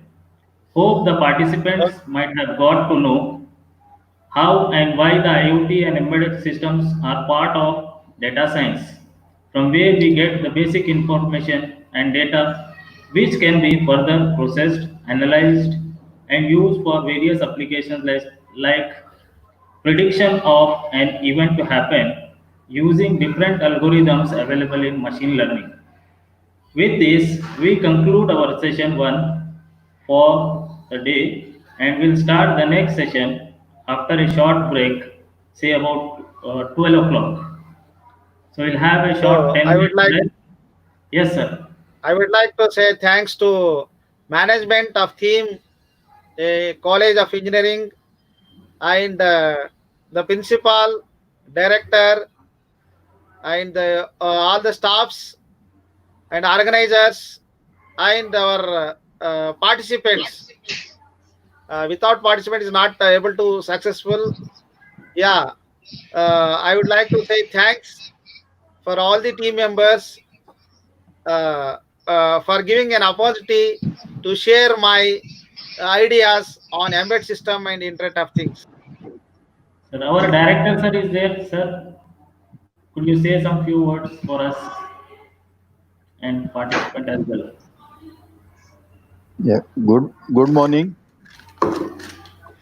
Yes, sir. I'm Good audible. morning. Yes, sir. Yes, Yes, Good sir, sir. you morning. are audible. I Uh, think Basavaraj sir has left the meeting. Okay. Okay. okay. Okay. Okay.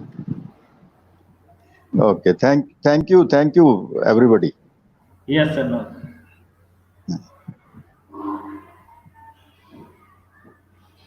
Sir, we'll have a short break of 10 minutes and we'll come back soon at 12 Hmm. o'clock for another session by Mr. Ali Mustafa, who is a renowned speaker and educator of Google. Hopefully, he will Hmm. join us soon and we need to have Basavaraj sir has added, sir. Yeah. speaker and educator of Google. Hopefully, he will join us soon and we That need is to what. have Sir has added, sir. speaker Yes, sir. and Pana educator sir, of Basavaraj sir has added, sir. Yeah, Yes. sir. Yes. Yeah, I'm audible. Yes, sir, we can see you. ಸ್ವಲ್ಪ ಇದು YouTube ಬೇರೆ ಕಡೆ ತಗೊಳ್ಳಿ. Okay. Rana sir, you want to speak Okay, Yes, something? sir. thank you, sir. Thank you, Dr. Basavaraj. We are pleased and very happy to have you on this session. I have attended your full session since morning to now, and it would be really very useful for our student and faculty, those who have attended this program. And we are sincerely thankful to you for taking such a pain and delivering the talk from a distance. And because this is the need of the time, we have to do the activities like that only. And Yes, hope in sir. future also we'll be doing some program and will seek your Yeah, cooperation sure, and sir. we'll get it. Sure. So Sure, sir. thank you Sure, so sir. much for being with us and God bless you. Thank you so much. Thank you, Thank sir. you, sir. Thank Thank you. you. Thank you, one and all over here. We'll take a leave for a short break. Thank you, sir. Thank you.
Hello.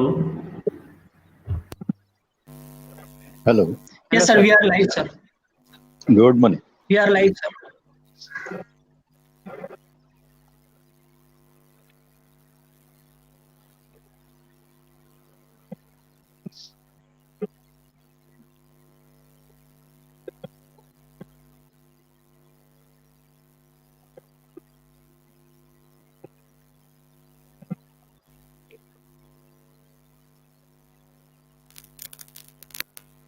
We are live on YouTube. Yes, sir. Yes, sir. We are live on YouTube, sir.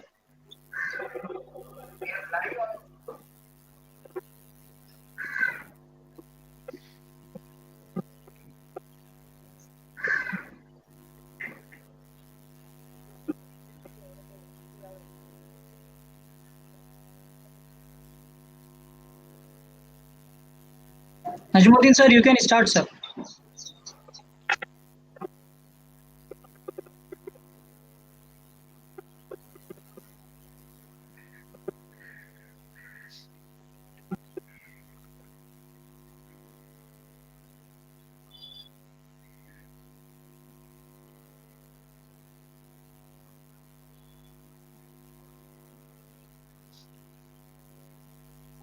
Dr. Najmuddin, please initiate now.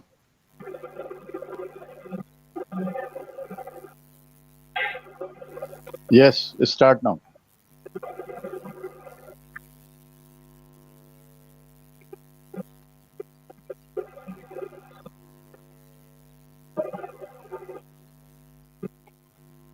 You are not audible.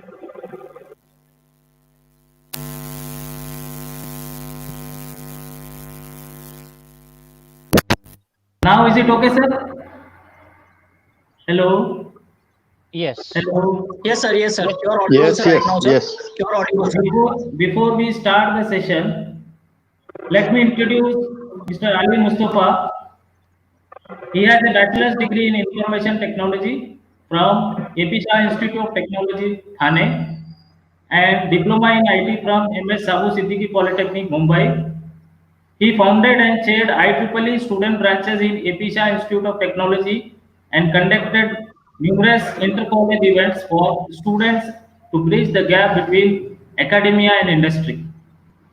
He is the lead ambassador, IEEE Collaboratech, a research collaboration and professional networking platform.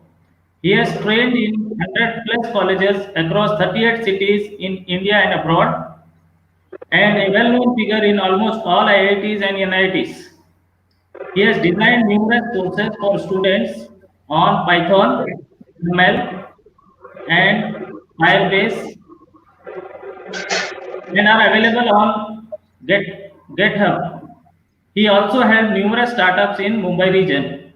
He has emerged as a top 3 team competing MNCs at Google Developers ML Bootcamp held during 2019 and achieved 97% accuracy on identifying toxic comment solution.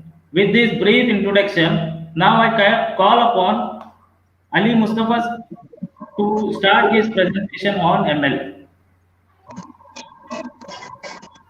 Thank you so much, sir, for the introduction. Can you please present my presentation so that I can go ahead and start? Okay. Thank you so much.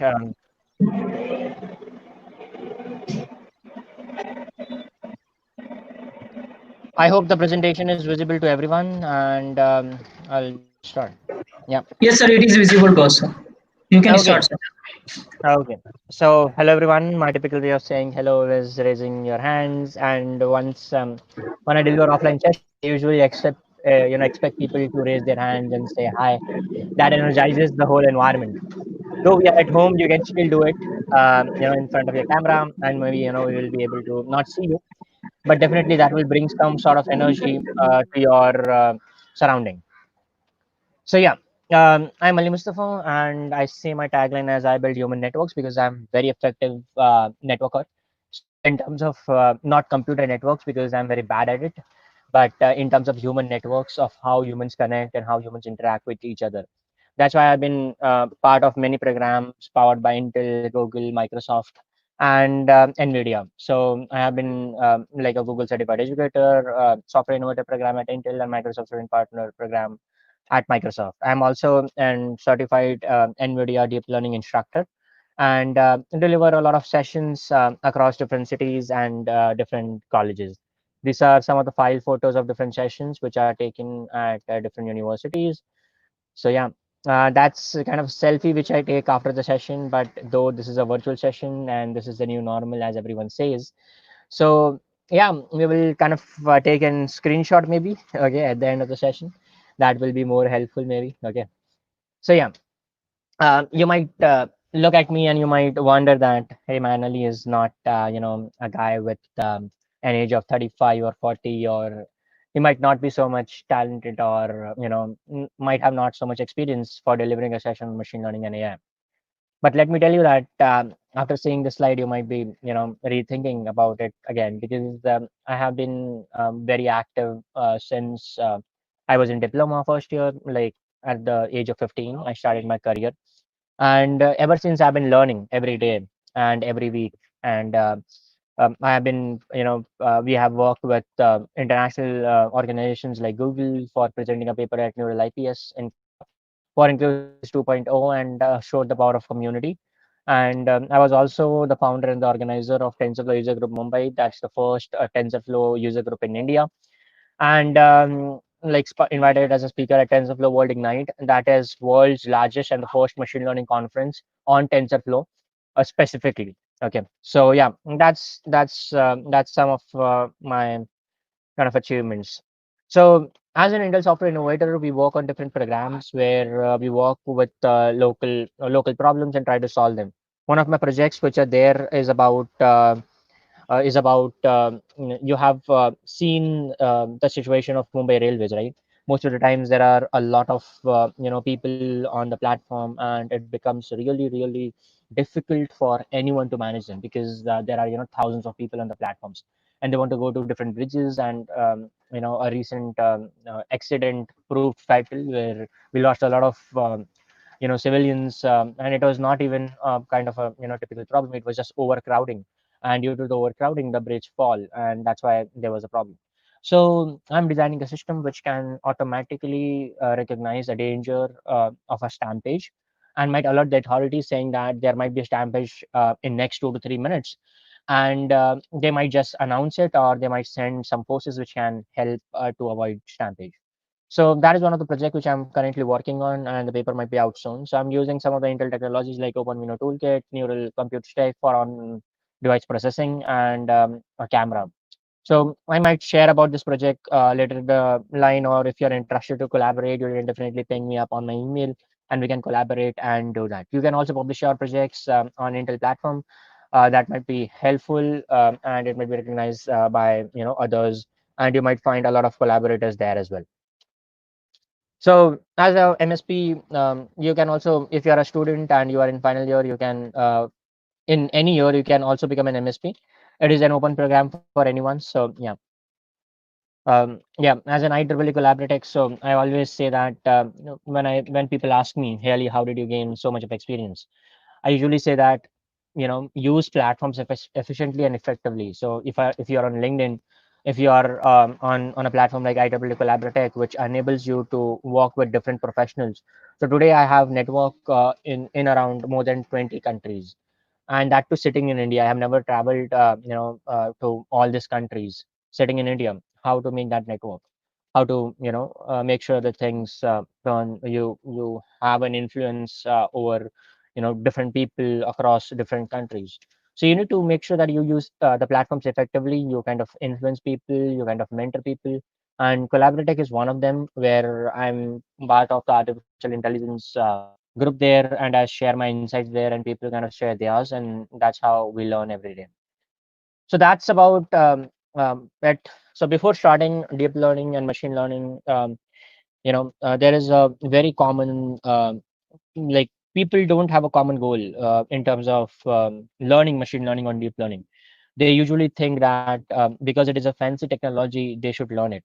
But that should not really be the case, because fancy technologies, if you learn a fancy technology, and you don't know where to apply it, it might still land you as an unemployed person, because if you don't know where to apply technology, it's useless. Okay, so before starting or deep diving into technical aspects of how to implement machine learning and deep learning models in TensorFlow, we are going to talk a bit about our country, India, and how we as a country can leverage machine learning and artificial intelligence to do better for our people, to do better for our communities, and to make a name across the globe.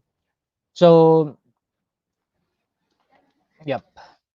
Yeah. So, what we speak, can anyone tell me which other languages do we speak?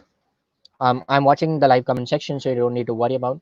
I'm kind of looking at the chats. Yeah. So, what do you think? Which languages do we speak? Like, can anyone name them? You just need to name them. Like, for example, English is one of the languages which we speak, which I'm speaking now, right? In India. What are the other languages which we speak apart from English? Yeah. Yeah. So, Hindi is one of the prominent languages. Urdu is one of the prominent languages. Then we have Tamil, Telugu, Bengali, Marathi, Rangpuri, Rangbhashi, Rangbheli. There are a lot of bunch of languages. So if I talk about 1.3 billion people, we have more than half of the people speaking Hindi as their major language, and followed by a mix of Hindi and Urdu. Most of the people, and if you go to south, you have Telugu, Malayalam, Kannada, and then if you move towards the north and west, you have Gujarati, Marathi, um, and then east Bengali, and then there are so many different languages. So does it, as a country, it becomes a difficult task to cater to this many people. So let's say if we are living in Saudi, or United States, let's say, yeah, let's consider United States. If you are living in USA, what are the major languages they speak? Hindi, right? That's one of the major languages they speak. So if government want to, um, like put a memo up there or want an opinion from the people, it's very easy. You speak English, everyone speaks English, and you can get the communication done.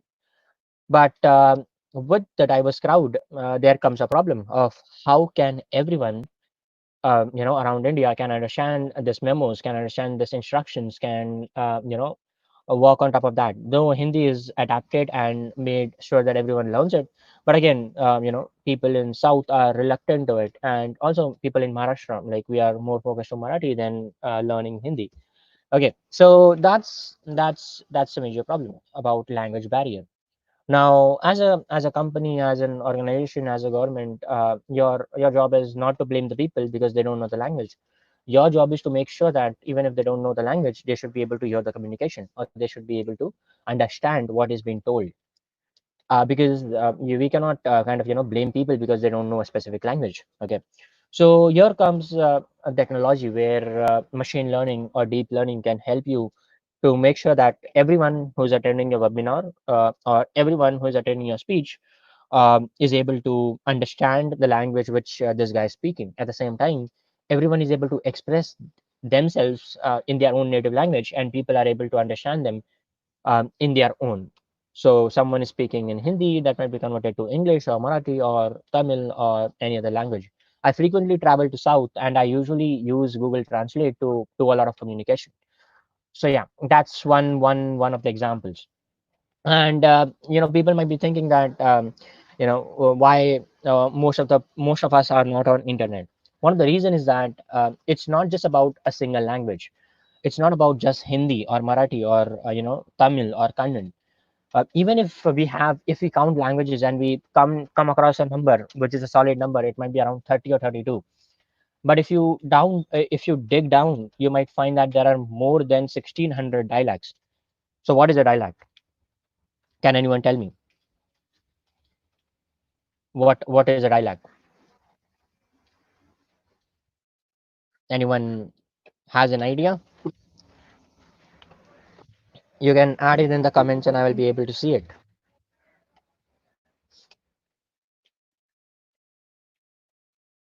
Yeah. So when I talk about dialects, it simply means that I'm speaking Hindi. So let me speak Hindi right now. Okay. So हम सब यहाँ पे webinar attend कर रहे हैं. What does that means? हम यहाँ webinar attend कर रहे हैं. What does that means?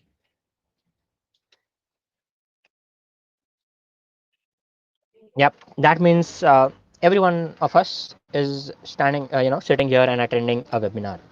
Now I travel to Lucknow and I say, हम webinar attend करेंगे. What does that mean in Lucknow or UP? Does the meaning change?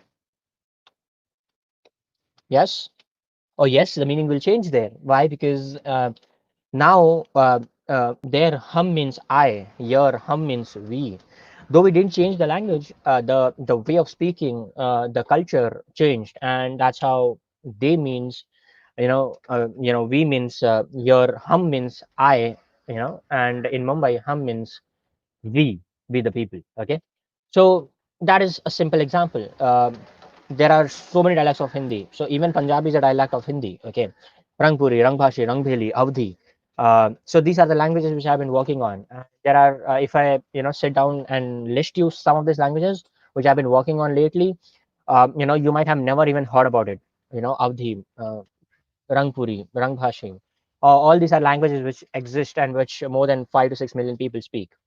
So this is one of the problem which machine learning and artificial intelligence can solve. And always understand that people will be like, Google is already working in this field. Why should we dive in? Or Amazon is working on this field. Why should we dive in? When you have 1.3 billion people, you can literally make hundreds of product and thousands of product and make sure your product survives. Okay, because you have quantity, you have a lot of people who are wanting to consume your technology. So you can pick up a problem statement which they are not solving, and you can solve that using machine learning, and you can provide that solution to this 1.3 billion people. Okay, so that's one of the approaches in deep learning and machine learning, how practically or where practically it is applicable. Second thing is about how we as an Indians interact on internet. Okay, so if you see, if you go to Twitter on a daily basis, there is something or the other trending, and specifically Indians trended on a daily basis. So it is about 2 months ago when I was navigating through Twitter and I saw some tweets, and they had 1.4 billion, 1.4 million tweets. Right, that's one person. That's like that's plenty of our audience watching this this reality show, and tweeting about it that we support Asim, or we support SIT for stop using SIT for TRP. So once as soon as I saw it, I was like, oh, okay, this might be something wrong with Asim or SIT, because anything trends after something has happened. So I was not aware of much of a Big Boss. I know Big Boss, but not the contentions though. So I went through that and I saw that it was the fifth highest trend in the world. So you need to understand your audience. What does your audience consume? How does your audience consume? Okay. So literally, if I talk about TikTok, okay. So why is it so famous? Why is it so famous? It's famous because it enables you to create content with a minimal technology, with a very minimal technology. So if you see the interface, so anyone with a mobile phone can become a content creator. So if you see the people in this image, they are truck drivers. Okay, and they want to make content, they want to kind of express themselves on the internet. They have a top notch mobile phone. You know how cheap mobile phones are these days, like 6,000 bucks, 8,000. You get 4 GB RAM for 6,000 bucks. It's like 3 years back, if you talked about, so I bought a mobile of 6,000 bucks. It had 500 MB of RAM, only 500 MB of RAM. Okay, that's useless as of now, because that's the RAM which you get in your keypad mobile phone. Okay, so so cheap mobile phones, so cheap internet, and if you want to become a creator, that's gonna be really really easy, because machine learning is used at a backend of TikTok, which enables you to select the songs. At the same time, it enables you to distribute your content based on what you have made to the people across, and makes it viral. Okay, so this is one example, and there are plenty of other examples, like this viral Joker boy. He became so viral because of his expression that people literally kind of had debates about should we ban TikTok or should we not. As we talk, it is banned already. because on a daily basis, if you talk about how much people consume it, everyone like around 190 million people were using TikTok in India. Okay, and worldwide there are 1 billion people using TikTok. That means 1/7 of the world is using TikTok. That's not a concern. What the concern is about privacy, is about how the machine learning operates, how it shapes the thinking. So if someone is using TikTok for 1 hour, okay, 1 hour daily, and he's watching hateful videos about a specific community or a specific, sub community. So it might be a fight between Dalit and Brahmins, or it might be a fight between Hindu and Muslims, it might be a fight between Hindus and Christians, or XYZ religions. Okay, and that's gonna really affect this mind's thinking. Okay, he might actually commit a crime in real world because of the content which is being created on a daily basis. So with machine learning being very helpful to bring people to technology, it also brings a lot of negativity. Like an application like TikTok might follow a greedy algorithm, which might give you, just show your videos which are hateful, because you watch some of the hateful videos, because it doesn't reinforce positivity, because it wants you to be on the platform, stick on the platform, and work for it. Earlier, also due to this concern, TikTok was banned for a day, but Supreme Court again, kind of they went to Supreme Court and it was reinitiated. But this time, I guess it is a big issue, and that's why it might be banned permanently. So uh, like you can imagine the power of India on internet. Okay, and that's not me saying it, that we are very powerful entity in terms of users on internet. If you talk about controversies like TikTok versus YouTube, if you talk about controversies like T series versus PewDiePie, where internet plays a major role. Internet, okay, where people go on internet, they kind of type on social media platforms, and they kind of do trends, everything. Okay, so Indians are very powerful in that sense. No one can defeat us in terms of numbers, because obviously if you have no more numbers, you have more subscribers on internet, and that too with a capacity of only 40% of the people using internet. Okay, so we are not even 80% of the people using internet like United States or a developed country. We are like around 40 to 50% is the penetration of India on internet. So just imagine if there is 60 to 70% of penetration of Indians on internet, how's that going to explode. Okay, so why I'm talking about this is because imagine 60% of 1.3 billion people. Let's imagine 1 billion people. That's 600 million people consuming 2 GB data per day. That's around 1.2 billion GB data per day. Okay, and that's massive, right? Don't you think? Generating 1.2 billion gigs of data every day by just consumers. We are not talking about CCTV cameras installed by police. We are not talking about companies transaction. We are not talking about any other industrial application here. We are talking about people, you, me, individual people. Okay, and that amount of massive data they are going to consume on an everyday basis. Okay, so there is going to be need of content moderation. There's going to be a need of how this content is consumed, how algorithms show content, and so many different aspects. So that's your second use case. Okay, so this is one of the examples where I talk about Snapchat versus Snapdeal, and how Snapchat CEO said something bad about Indians. So we got there and gave him 1 star rating within 2 hours, and the rating of Snapchat fall to around 3 star within 2 hours. At the same time, there was a company called as Snapdeal. Snapdeal is kind of not a subsidy of Snapchat, but because the Snap names matches, we didn't leave them as well. So we rated them 1 star, and we kind of uninstalled Snapdeal as well. Though Snapdeal is no more related to the controversy. Like it was not even in the controversy, because just because the name of Snap, it got diverted to the heat got diverted to Snapdeal as well. So understand your audience, what your audience want, how your audience behave, and what applications you can make for your audience, which can be useful at the same time, used by millions and billions of people. I don't need to say about TikTok. You can definitely look at your and see how much 1 stars TikTok got within a day. So there comes another question of how do you review this how do you review, make sure when you have a lot of people on internet, they might post fake reviews. How do you review these fake reviews and kind of remove them on your platform, because they never installed your application, but they have been talking dirty about your application. So yeah, Play Store uses state of an art machine learning algorithms, which actually does that by default without Google interfering or any other company interfering. They by default remove the reviews which the user hasn't installed the application or is running about something else apart from the features of the application. So yeah. So lately, you might be seeing a lot of people talking about AI first or voice first, is because of the problems which we discussed right now. Okay, so if you want to make a keyboard, are you going to make 1600 different keyboards? No, you're not going to make that. So what is the effective way of communication? The effective way of communication is voice. Okay, how you talk, how you speak, and how you interact with people. So, for example, if you go to a rickshawala and tell him, "I want to go to this XYZ place," um, will he be able to take you to that place if you don't speak, if you say the language, and if you show him a written, address in Hindi or English? Most of them will not be able to do that. Why? Because they haven't studied how to read, but they know how to speak, they know how to listen. So they will be able to speak, they will be able to listen, but they won't be able to write it. Okay, and that's again a major problem, and more than 50 to 60% people have that problem when we are talking about India specifically.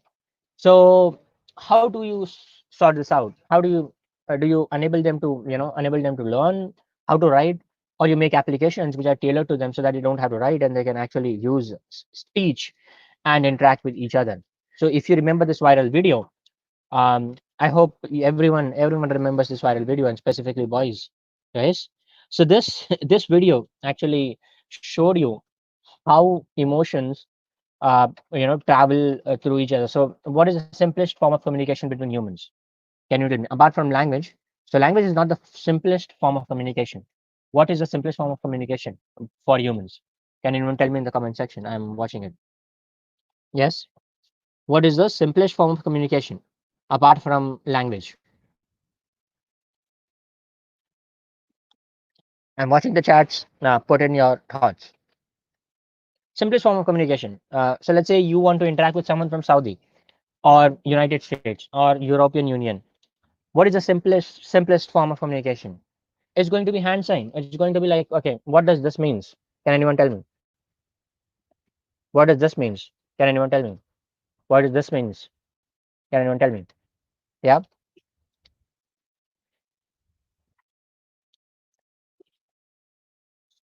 Yeah, so it means that it's going to be house, it's going to be eat, it's going to be drink, okay, or something similar emotions, right? So why can't we use these emotions and make sure that we are making applications which are catering to that? Okay, so uh, again, what we have the most? Can anyone tell me? The question arises again and again. What we have the most?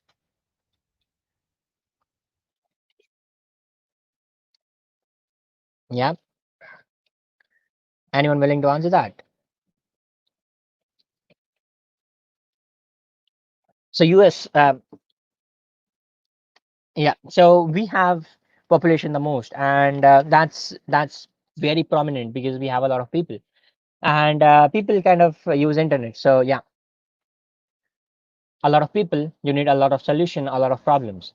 So most of the things which people tell me that hey Ali, AI is going to take a lot of jobs, AI is going to replace a lot of humans at work. Yeah, that is true. Most of the applications where AI is suited might take a lot of jobs, but at the same time you should remember that you are a human being.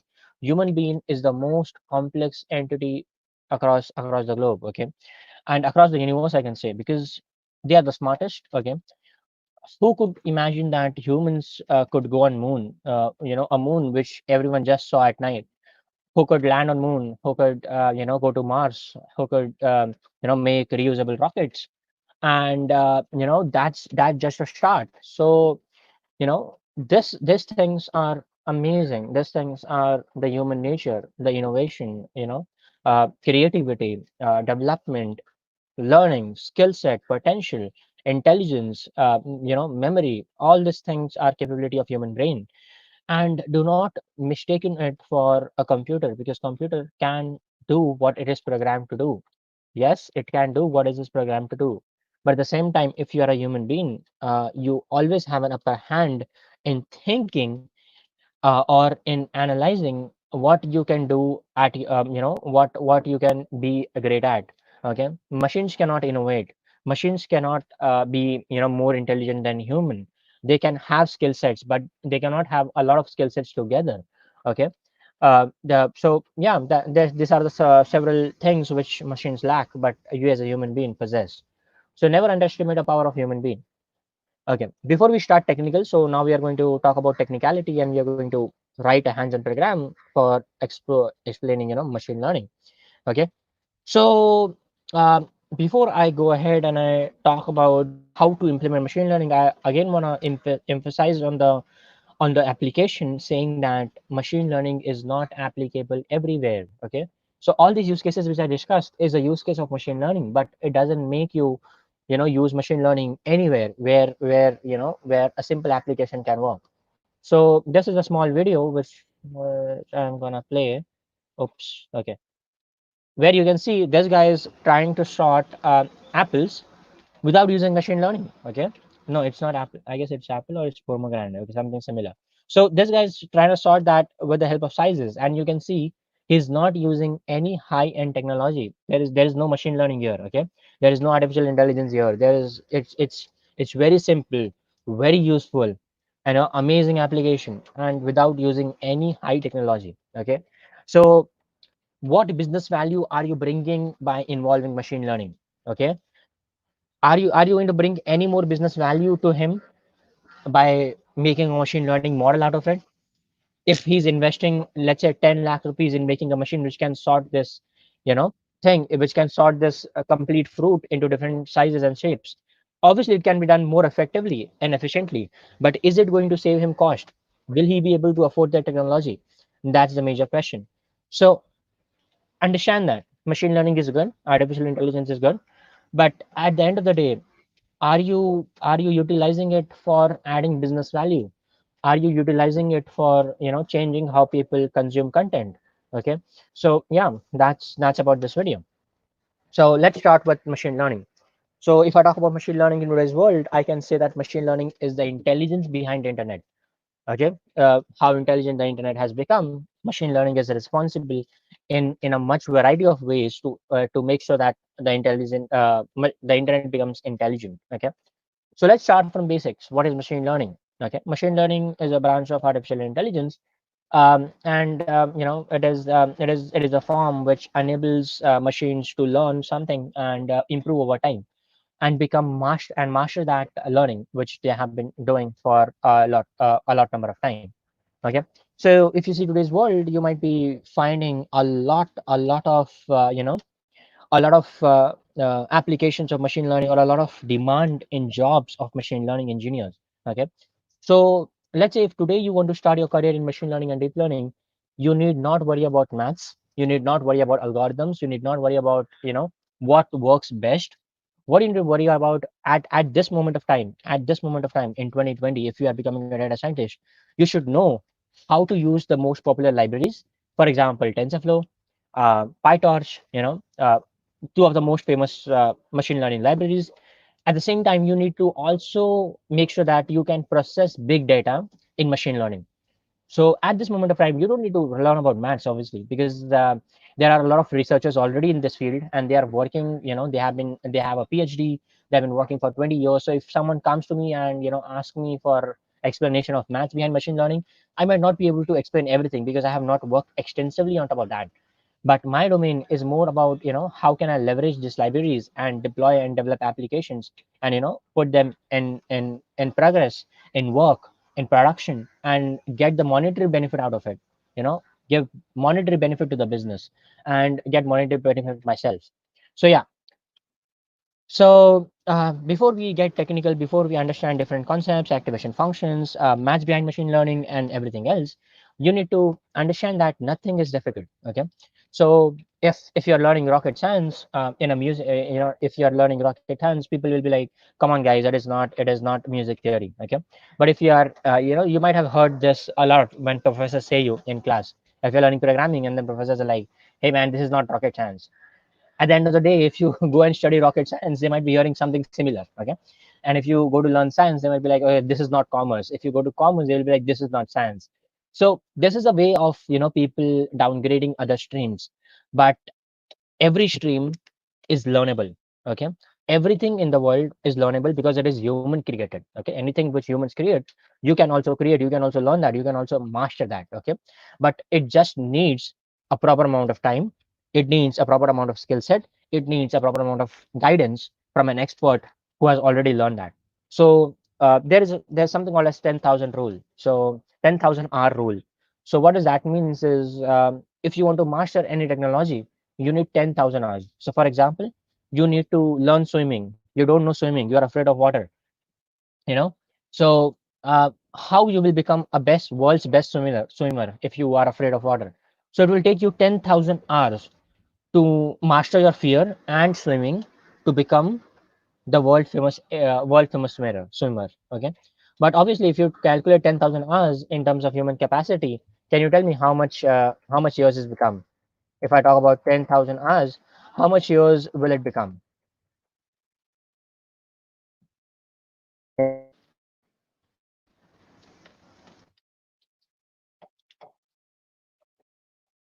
Anyone?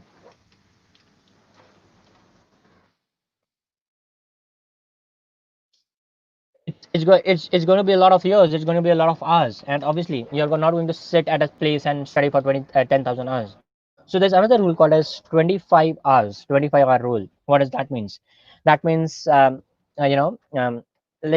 consider a 10,000 hour rule where the person goes to a swimming pool and he's afraid of water, so he's not getting into the water. So he wastes his 20 to 30 hours to just get into the water, and then now he's just in the water, and now he's rotating his hands like this, you know up in the air. Will he be able to swim? No, because that's not how you swim, right? So it will take time for him to figure out everything by himself. But let's say there is a swimming coach, the world's best coach is available, the world's best coach is available to him, and he's teaching him. So will he still require 10,000 hours? No, he will require a lot less than that, because he's going to be there. There is going to be a human who's going to motivate him. There's going to be a human who is going to facilitate him with his difficulties. So always remember that you can learn anything in 20 hours, 20 to 25 hours, to a level of, you can call yourself as an advanced beginner. Okay. So in 20 hours, you can become an advanced beginner. I do have many courses of around 20 to 40 hours where you can become advanced beginners. Okay. Where you know everything, you can actually go ahead and implement it. Obviously, machine learning, you cannot learn within an hour. You cannot learn within 20 hours. You cannot learn within 3 months. You cannot learn within 6 months, because it is a very, very, very vast topic. Okay, and you definitely need a lot of experience working with real world data. Okay, we are not talking about toy data sets, we are talking about real world data sets. Okay, so yeah, uh, what is machine learning? So machine learning follows a technique which is called as, there's an algorithm, there's a teaching set is nothing but a set of data which we are going to pass in the algorithm, and then the algorithm is going to learn patterns from that data, and it's going to get smarter. Simple as that. um, Okay, for absolute beginners, let me make you understand how machine learning works. So, what is your name, everybody? What's your name? My name is Ali. What's your names? So I can see in the chat, I can see there is a name with Ansari Wakar, you know, Shira Yusuf, Zulfi, there's Savita, there's Ahmed, there's Dika, there's Ganesh, and there are a lot of people, right? Now, what does that means? That means you have a label on you, right? When you were born in this world, you got a label. So if anyone wants to call me, they need to use my label, that is Ali, because that's my label, right? uh, Unique label, not so unique, but somewhat unique in my area at least. So if someone shouts, Ali, where are you? So I might turn back and look if he's calling me, right? Because obviously that's my identifier, that's my name, that's my label. Okay. Okay. What else is required to identify me as an Ali? My face, obviously. So he's gonna look at my face and he's like, okay, you are Ali because I have seen you already, and you have a label Ali is situated with you. So now I'm going to use an identifier as your face to remember you. So now my name and my face becomes identifiers. Okay. If I don't have both of them, will you be able to identify me? Very rare, unless you are having some real mark on your hand or chest or anything like that. Unless and until you won't be able to identify the person without understanding his name or without understanding his facial expression. Obviously face, the feature of the face, right? Okay. So when you were born in this world, did you know how to speak? Did you know how to walk? Did you know how to talk? Did you know how to eat? Yes, anyone? If anyone knew that, please tell me so that I can, talk to my kid who is going to come in this world after 10, 20 years so that he knows everything, right? No, right? No one knew that. No, not even me, right? Because no one, how intelligent born, didn't knew how to eat, how to, uh, you know, walk, how to talk. So what did y'all do? What did y'all do? Like you didn't knew anything. So what did y'all do to express yourself? You cried. Simple. So you wanted food, you cried. You wanted attention, you cried. You wanted, your mom, you cried. You wanted something, toys, you cried, right? And that was your mode of communication. So it is also believed that we humans are machines, okay, and we are using deep learning and machine learning algorithms to train ourselves using an environment, and that is to some extent very very true, but obviously not. But again, let's consider that possibility. So as a human being, you don't really know anything. You are blank. You are zero, right? And why you walk on two legs now? Why don't you walk on? So you start walking on four legs, right? You start crawling, you start walking on four legs, but then you stand up on two legs. Why is it so? Because you see people walking on two legs all around you, right? If you talk about Mowgli, if you have seen the Mowgli movie, this guy in the movie walks on four legs. No, sorry, two legs and two hands. Okay, he crawls. He doesn't. So why is it so? Because he sees everyone walking on four legs. So that's why he walks. Using his legs and hands both. But as a human being, as you and me, we walked on two legs. Okay, we started walking on four legs. Then we got unbalanced. We stand up. We stood up, and then we started walking on two legs. And then we started learning different words, right? So the first word was mama or daddy or something like that. And every day your dad would come and say, you say daddy, say daddy, say daddy. So you also, as a frustrated small kid, you might say okay daddy, because someone is coming every day and shouting in your ear that say this. Okay, so as a frustrated child you might just say that. Okay, and that's how you as a child learn. Okay, so let's say, how many of you remember Johnny Johnny Yes Papa? Yes. How many of you remember Johnny Johnny Yes Papa?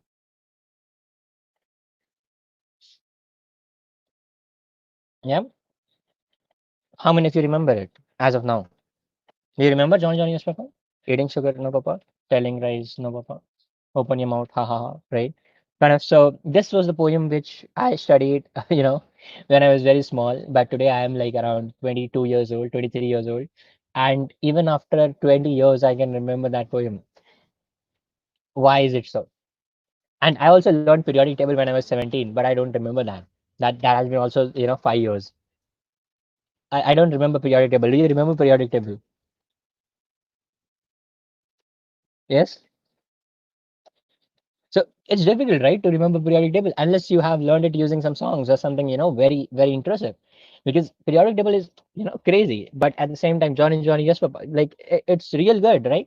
Why? Because it has a tune, it has a and believe me, you were told to learn Johnny Johnny Yes Papa for more than 5 to 6 years. Okay, so from your junior KG to your nursery, every day you were learning Johnny Johnny Yes Papa, and then Humpty Dumpty sat on a wall, and then he had a great fall. Okay, if teachers taught us periodic table at that time, probably we might remember periodic table today as well. Okay, so what did we learn from this is that over experience, over time, you actually learn things which are embedded into your brain. So even if you are sleeping at you did you did a lot of hard work in the day and you're sleeping in the night, and someone's slaps you and wakes you up and points a gun to you and says that Johnny Johnny yes papa bolo nahi to goli chala denge. You know that, okay? You already know that because that has been embedded in your system. So you can be like, okay, you're on you will recite the whole poem. But if he says, say periodic table, else I'll shoot you, you're dead. Because you don't remember that, you didn't kind of understood it. So what did we learn is over time, over experience, over the years, it is embedded into your system. So now no one can remove it. You cannot forget it. You can forget your ex people, ex wives or something like that, but you cannot forget Johnny Just Papa, because that's so embedded, right? And that's how machines work. That's how learning process is.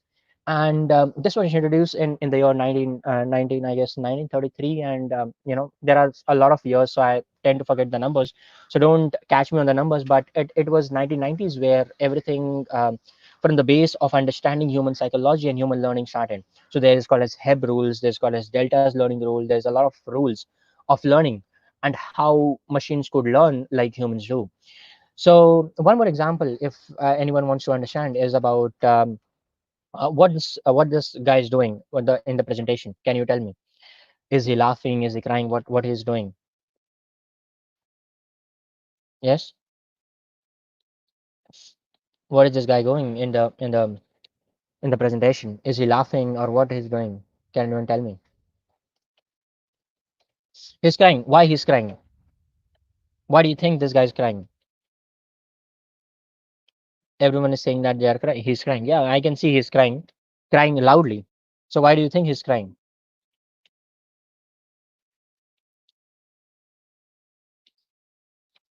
Because he might need food, he might need attention, he might need, his mom, something like that, and he's crying. He might want an ice cream. So yeah, yeah. So as a human being, it's quite, like, as a parent, it is, you need to make a decision that what this guy wants. Okay, so you try everything. You give him food. He's like, I don't want food. You give him, you call your mom, and then you're like, handle him. He's like, no, I don't want her. And then he looks at the ice cream shop, and then you're like, okay, now he wants an ice cream. So then you buy him an ice cream and he's all good. Okay, so that is another example of how machine learning works in real life, or how we do machine learning. Okay, so yeah, so I'll skip this slide, we have less time. Okay, so um, let's understand a simple problem. Okay, so because I was told that a lot of professors are going to attend this, so I've altered this example with a twist.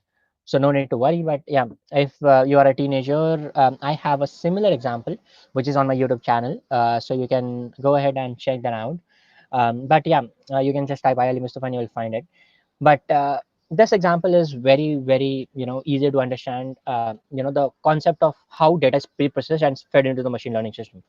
So let's say you are a professor, or you are an employee of a company, and you want to interact with your employees or your boss or xyz factors. And emojis plays a very, very, very important role in your communication. So I judge people with emojis, and specifically recent emojis. Okay, so if I talk about the data set is big. There are around 3,500 and something 23 emojis in Google data sets. And at the same time, Apple has a lot more, Twitter has a lot less, and there are bunch of different set of emojis available. So you don't use 3,000 emojis every day. You use few of the emojis repeatedly on a daily basis, and mostly from the recent chat, unless and until you require some specific emojis where you need to go ahead and then sort it out from different you can say different pages down there. Okay, so what I want to do is I want you guys to tell me which emojis are you going to use in your professional communication. Let's say you want to inform your boss that you're sick. So to make it more dramatic, to make it more more influencing, that your employer says that okay, you can have a leave, which emojis will you use? Or to say something good to your boss, which emojis will you use? Can you react with the emoji in the chat? And I hope the emojis are visible in the chat as well. So I will put an emojis there. Oops, yeah.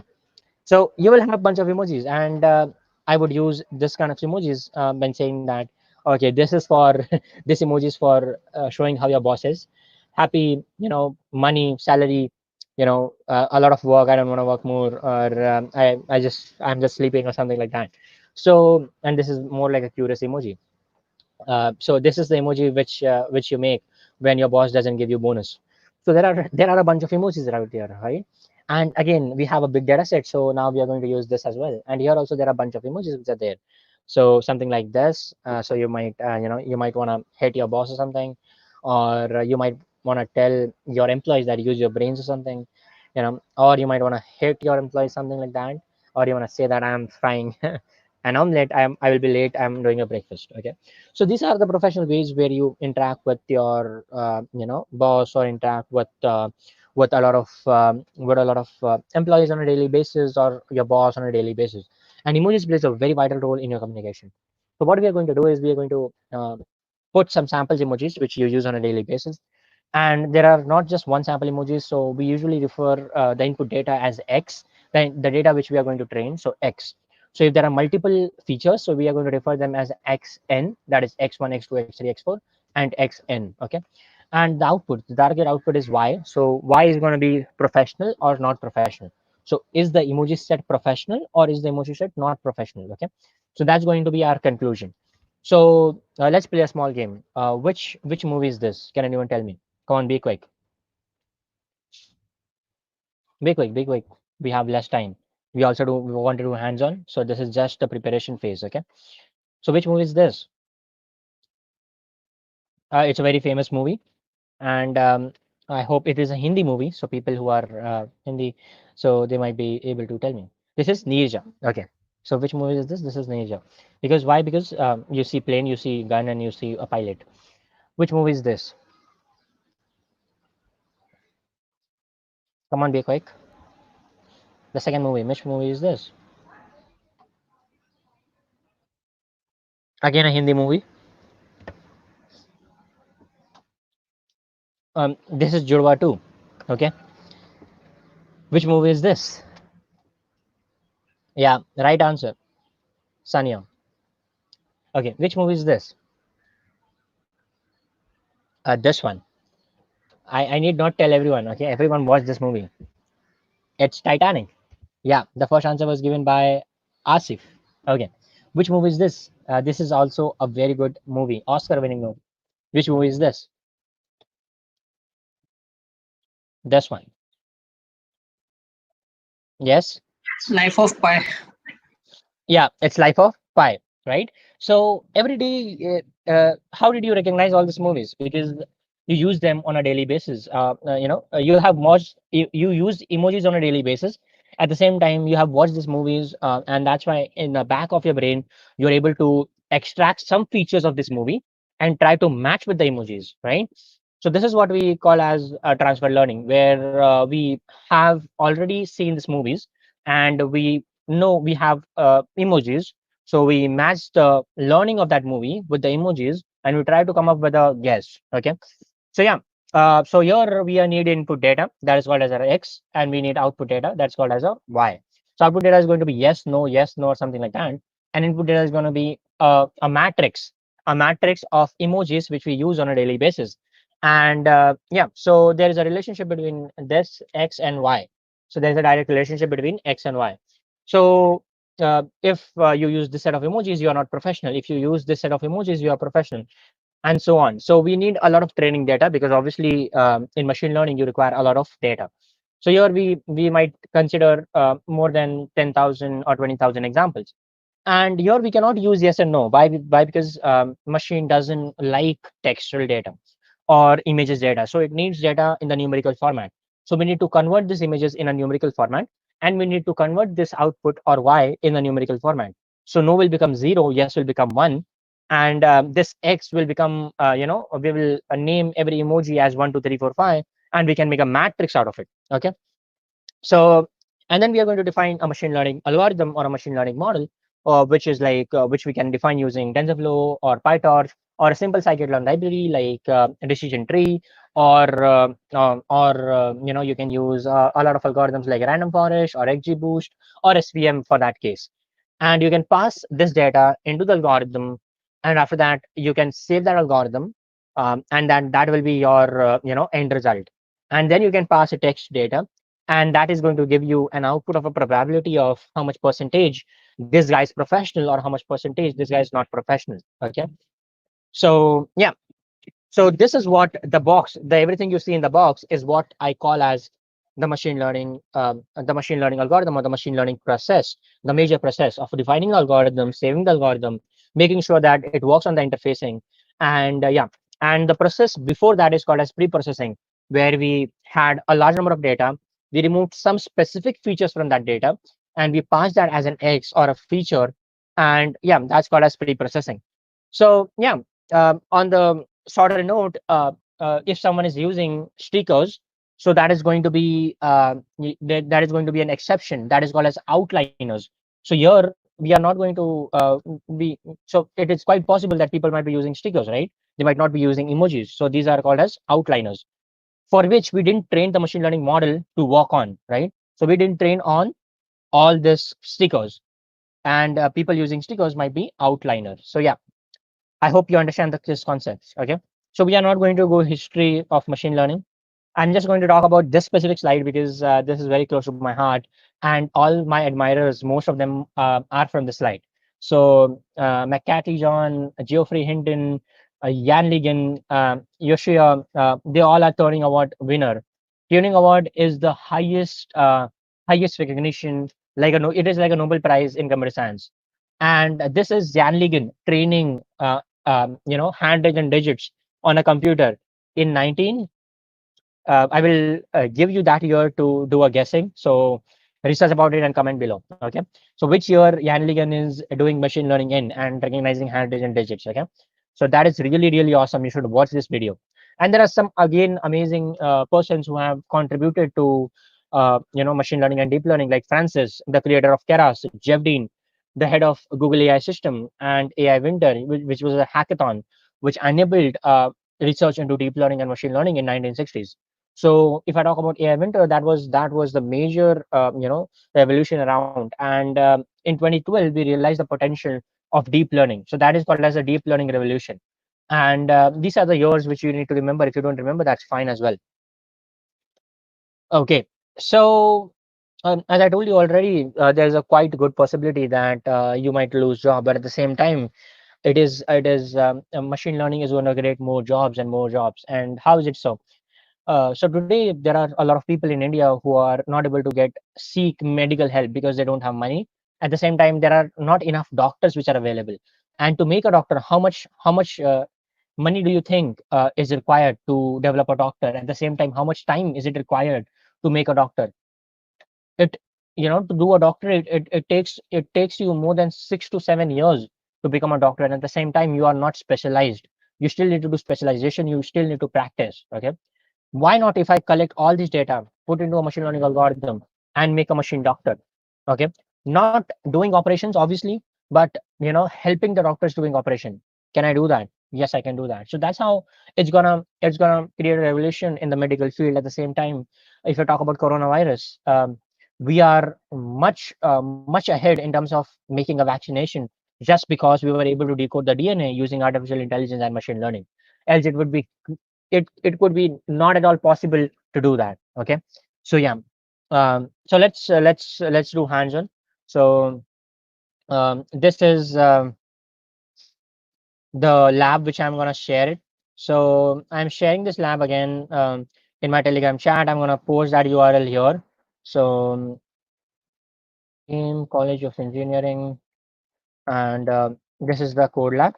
So I'm going to share this URL. You can go ahead, and as a gift for you guys attending my session, I've also given you $50, $55 coupon, which you can redeem on Quick Lab, which is going to give you hands-on practice on Google Cloud Platform and different machine learning algorithms like TensorFlow.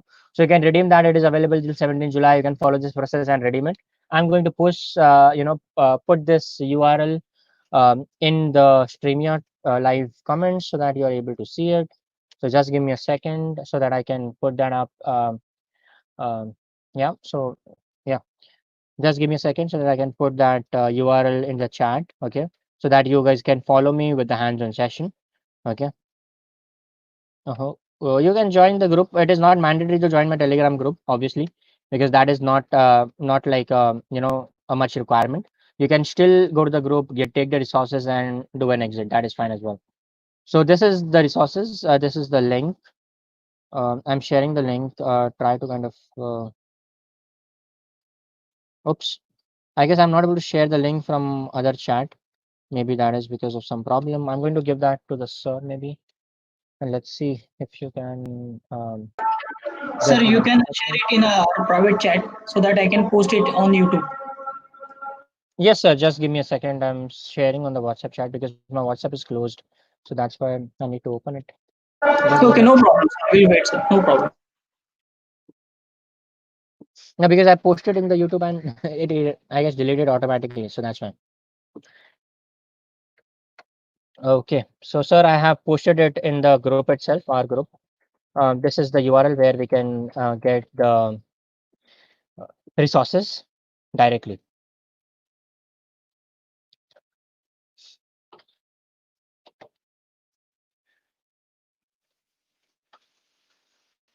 So here you will get two resources. One is the $55 coupon, which I'm telling you, and the other one is the code lab. So you can, the second one is of code lab. Here the code lab is. You can click that. You don't need any installation. No prior installation is required. You can just go ahead and start working on it directly. You just need a Google account to run and execute that. So I'm going to open the code lab again. So I need to share my screen again. And I also need to show you some great examples. So I'm going to share my screen again. Okay. Um, Yeah, here you go. So once you open the code lab, it will look something like this, and you can make a copy. Sir, can you please share my screen again? Put it into the, yeah, thank you so much. Okay, so here you can see I'm using TensorFlow. So what is TensorFlow? Um, Very important to understand. I'll need to switch it.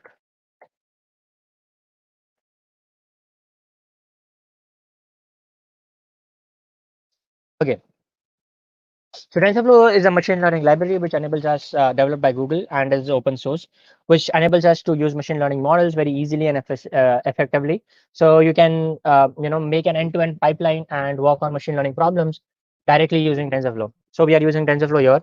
So we are importing TensorFlow, import TensorFlow SDF. If you want to work on your machine, what you can do is you can write pip install TensorFlow, and that's going to install TensorFlow on your machine. Okay. By default, it is installed here, so I'm not going to run this command, and I'm going to import TensorFlow STF. Matplotlib for plotting the library, so for plotting the images. NumPy for using functions, which is going to enable us to convert that image into the input and extracting our what you can say prediction. Yes. So I hope everyone has opened the lab, and we are starting with the hands-on workshop. So yeah, let's get started. So here we are going to use MNIST dataset. So MNIST dataset is a subpart of NIST dataset. So NIST dataset was the major dataset which had a lot of information. So if you go ahead and you search about NIST dataset, so that's going to give you an example, the official dataset of NIST. And here you can see there is this is the sample of the NIST dataset, where you can see there is a lot of handwritten digits, and there's a lot of forms and a lot of letters as well. So we are using a small part of this data set called as MNIST. Okay. So this is the NIST, and we are using MNIST. So every data set has 70,000 images. How many images? 70,000 images of what? Of 0 to 10 digits. Okay. So 0 to 9 digits. Sorry, 0 to 9. That is total of 10 digits. Okay. So 10 digits, 0 to 9. So that is the data set. In that data set, there is 60,000 training images, 10,000 testing images. So 60,000 are training images and 10,000 are testing images. Because training, we are going to use that training images to train the algorithm, and we are going to use 10,000 testing images to test the algorithm. Each image is of a size of 28 pixel by 28 pixel. So I hope you remember how images are represented in real world. So images in computer world are represented by 20 by the height and the width. So we can say that it is 20, like the standard size might be 400 by 400 or 600 by 400. So we are using 28 by 28. That's very small, something like this much. Okay, this much. Okay. So yeah, 28 by 28. So let's download the dataset. TensorFlow by default has MNIST in their dataset library. So you can just load it saying tf.keras dataset.mnist. You can also load a lot of dataset, and these datasets are called as toy datasets. Okay, so you can see there is a Porsche dataset, there is CI FIR 10 dataset, there's fashion MNIST dataset, IMDb dataset, Reuters dataset, and so on. So we are going to use MNIST. So yeah, we are going to load MNIST, and we are going to load that into 4 different variables: training, images, training labels, testing images, and testing labels. So obviously the dataset is in this format. So I will just show you the format so that you're not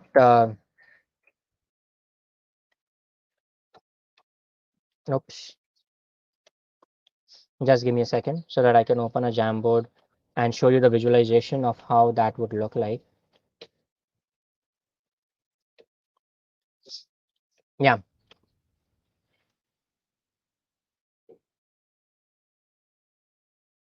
So this is how the images look like. Okay. So this is like 28 by 28. So what I can do is I can copy this image, put it here, and this is so every image. So the image format which we have in the data set is in the format of each image, and so this is our X. The images are X, and associated with each image we have a label. So you can say that we have a label with each image called as 0.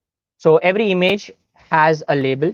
So this is called as our X, that is the training set, and this is called as our Y, that is our output, or what is the desired. Okay, so we have training set as 0 to 9, that is 10 classes, and so is the Y. So yeah, uh, that is the data set. So we are loading the data set using load data, and we have loaded the data set already. So now let's print it. So let's display it using pyplot. So here I have displayed 9 images. So you can see different forms of ones, zeros, twos, threes, fours, fives, and nines. Okay. So you can go ahead, you can have a look, and you can kind of change these numbers, and it will kind of display you different set of images. Okay. So here, let's print the images. Let's print the raw images. So if you see, I print the raw image here. 60,000 images are there in the training images, as I told you, and 28 by 28. So this is how many dimension images? These are two-dimension images, 2D images, right? They are not just 1D images. Okay. So here you can see the pixel values of this image. So every image is represented with a pixel value of how much? 0 to 225. So if I talk about one pixel, it represents the value of 0 to how much? 0 to 255. So this is the value of each image, each pixel of this image. So whenever you're talking about an image, it is represented in this values. Okay. So if I come here and if I show you, so you can see 000. 0 means black. Okay. So 0 means black, and then other numbers here you can see they are representing this color which is there. So it is usually white. So they are representing different shades of color in this. So obviously you will not be able to recognize that. So you can use pyplot and you can visualize them like this. Okay. So yeah, uh, now we are going to normalize the images. So because we are going to work with neural networks, so passing a value from 0 to 25 is going to be hectic. So what we are going to do is we are going to change the value from 0 to 255 to in the 20 comma 1. So we need value from 0 comma 1 range. So our range should be this. We want this to pass in the neural network because it will consume a lot less energy, a lot less compute power than processing this. You can pass this as well without normalizing. It will work, but it will throw a lot of errors. It will not be that effective. It will consume a lot more time than this approach. And this approach of converting this number into this is called as normalization. So here we are doing normalization, dividing it by 255, dividing it by 255. Obviously, test and train both images, and then we get a normalized output. Now we already have the X prepared. So now you can say that our X or our input data is ready to feed into what model. Okay, so we are ready to feed into model, and now we need to make this model. So here I'm going to use keras. So I'm writing tf.keras, and I'm going to use a sequential model. What the sequential means sequential, like in real world in English. Okay, so it is going to be a sequential model which is going to execute one by one. Then I'm going to add a flatten layer. Why to add a flatten layer? Because all these images, so we are talking about model now. Okay, so model architecture. So first we need to define a flatten layer. Okay, flat layer. Why do we need to define a flat layer? Because images are in matrix. Okay, that is 28 by 28. We cannot pass this directly into the neural network. We need to normalize this. So what we are going to do is we are going to multiply 28 by 28. That gives us 784. So we need to flatten that into 784 different neurons so that the image is able to process inside the neural network. So here you can see this is the function which the flattened layer will execute. So the flattened layer will convert this image. It will go as an input. This image will go as an input into the flattened layer, and the flattened layer will come here and give an output of 784 pixel, because 28 into 28 is equals to 784. Correct me if I'm wrong. I'm bad at maths. Okay. So yeah, it is 784. So I'm defining input shape as 28 by 28. So obviously the image is going to be 28 by 28. I can remove this, and the flattened layer will figure out by default. So if I remove this, the flattened layer will by default figure it out, which how to what is the input size. Okay. But if I'm mentioning this, that means it is going to accept the input of 28 by 28 only. Then I'm going to add a dense layer. Dense layer is nothing but a fully connected layer with a 128 neurons. So let me go back to the dashboard. So now what I know is I have around 720. I have a layer which is having around 784 input things. Okay. And then I need to define a neural network. So I'm defining layer a hidden layer, and I'm adding neurons. And I'm adding how many neurons I'm adding? I'm adding 128 neurons. How many? 128 neurons in the first layer. So this is the sorry, first layer is always the input layer. Okay. So this is called as thumb of rule. First layer is always input layer. Last layer is always output layer, and the middle layer are called as hidden layers. Okay. So here I'm going to add 128 neurons, and I'm going to use something called as activation. So activation is called as ReLU. So there are different activation functions. Why to use activation? So which neuron to activate, which neuron to do activate is the call of activation function. ReLU has an activation function where it says that there is an x-axis, there is an y-axis. So ReLU works on this principle, which it says that 0 or x. That means if it is 0, deactivate the neuron. If it is x, then consider x. Okay. So I'm not going to go deep into all that. Okay. So activation is neurons. ReLU. Just understand that activation means activating the neuron or not activating the neuron based on the previous weights which is received. Then there is an output layer, thumb of rule, input layer, thumb of rule, output layer, thumbs of rule. Okay. So tf.keras layers dot dense. Again, I'm going to add a dense layer. And then I'm going to add 10 neurons. Why 10 neurons? Because there are going to be 10 output. Okay. There are going to be 10 output. Okay. 10 classes, 0 to 9 classes. So 10 output. And here I'm not going to use ReLU. So why I'm using ReLU? Because the ReLU is most used. There is also TANH. TANH provides you value between -1 to 1. It is much more not effective. Okay, that's why we use ReLU. We don't use this. We use this because it is much more effective than TANH. Okay. So here you can see I'm using ReLU, and in the last layer I'm using softmax. Why softmax? Because it helps us. So just imagine there are 128 neurons here. Okay. Now I need to convert that into only 10 neurons. So that is going to be a hectic job, right? So here what softmax does is softmax applies the probability distribution and gives us output in terms of 0 to 9 classes as we want. Okay. So that's why softmax. Okay. Let's run this, and let's define the learning rate. So here we are using optimizer. The job of optimizer is to make sure that the model learns and learns effectively. So it is going to have a learning rate which increases and decreases as per the model learns. So yeah, and then there is a loss, which means how much is the loss between the real prediction and what we are predicting. So let's say I say how much is 1 GB, how much MB is 1 GB. Can anyone tell me? Can anyone tell me how much MB is 1 GB? Yes.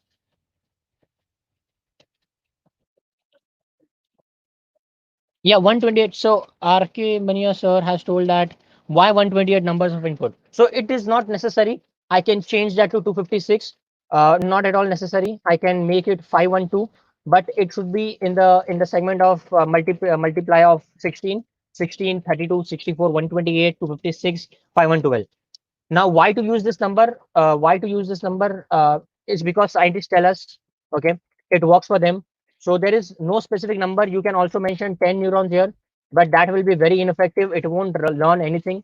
Okay, so you need to define a deep network. So in that case, what I'm doing is I'm defining 128. You can define any number. Okay, you can use any given number. You can use 1024 as well. It doesn't really matter.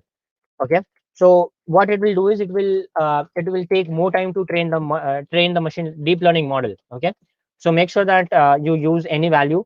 You can experiment with it. So I am experimenting with 128. If it gives me a proper input at 128, then it is working, right? If it doesn't give me one proper input at 128, I can increase it, I can decrease it, and I can use another numbers.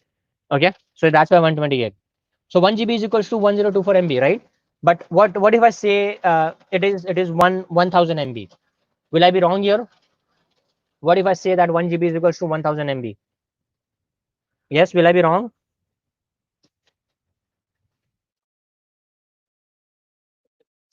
What is the difference between supervised and I guess this was covered, sir, in the previous session, maybe yesterday, because I'm more like a practical, so I didn't cover all the basics. Yeah. Okay, so what does that means? That means I'm wrong here, right? Because 1 GB is not equal to 100 MB, 1000 MB. So loss function will say that, buddy, you are wrong. Guess a better, do a better guess. So I'll be like, is it 1020 MB? So he's like, yes, yes, yes, you are close, but do a better guess. So then I will be like, is it 1023 MB? So it'll be like, you're very close. Just make a very better guess. And then I'll be like, okay, 1 GB is equals to 1024 MB, and the loss will be like zero. So that means I am at a perfect prediction, and I am giving a perfect output, so there is no loss.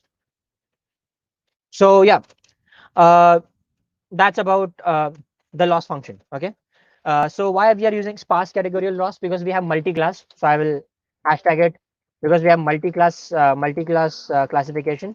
If it was single class classification, so in that case I could use binary cross entropy, because there are only two classes. So yeah, for two classes binary, for multi-class sparse categorical cross entropy. Okay. Okay. So what I'm going to measure it, I'm going to measure accuracy. What is the accuracy of this model? So let's run this. Compile this. Model of summary will give you the model summary. So let's run this. So here you can see that the output shape of the first layer, the flattened layer, is 784. So I told you, right, that the input is going to be like this. It is going to be an image, and the image is going to be by 28 by 28. And what we are going to do is we are going to pass this input image uh, in the input layer, and input layer or the flattened layer, and that flattened layer is going to convert that into single digit, that is 784. Okay, and that was the output of this layer. Okay, and that's what we are able to see here. The output of this layer is 784. In the next neuron we have 128 output, because we defined 128 neurons. And at the end layer, the last layer, or the output layer, we have 10 neurons, because we defined 10 neurons as an output. Okay, so yeah, that's it. And I am not going to talk about these parameters. There is a mathematical function attached to it, but maybe in the later time we might I might explain it, but now no, because it will get a lot more technical. So yeah, so model.fit function enables us to fit the machine learning model or train the machine learning model. So it accepts three inputs. One is training images, one is training labels, and one is epochs. Epoch is nothing but one complete cycle. So if I'm saying epoch is 5, that means it will go 5 times. It will take 5 cycles. So here you can see epoch 1 of 5, epoch 2 of 5, epoch 3 of 5, epoch 4 of 5, epoch 5 of 5. So you can train for n number of epochs. You can add 10 as well. You can add 1000 as well. Up to you. Don't add more epochs, because it might overfit the model, or don't add only one epoch, it might underfit the model might not learn. So it should be an adequate number. Usually we use 50, 100, 200, 500. So you can use any number given that. So here I'm going to train the model. So you can see it is starting training. So yeah, I started training. So it will train the model, and it will perform. So here you can see every time we are able to see the loss, and we are able to see the accuracy. So we started with 92% accuracy, then the loss reduced because it learned more, and 96 loss reduce again, and finally we might achieve an accuracy of around 98% or something. So let's wait and see.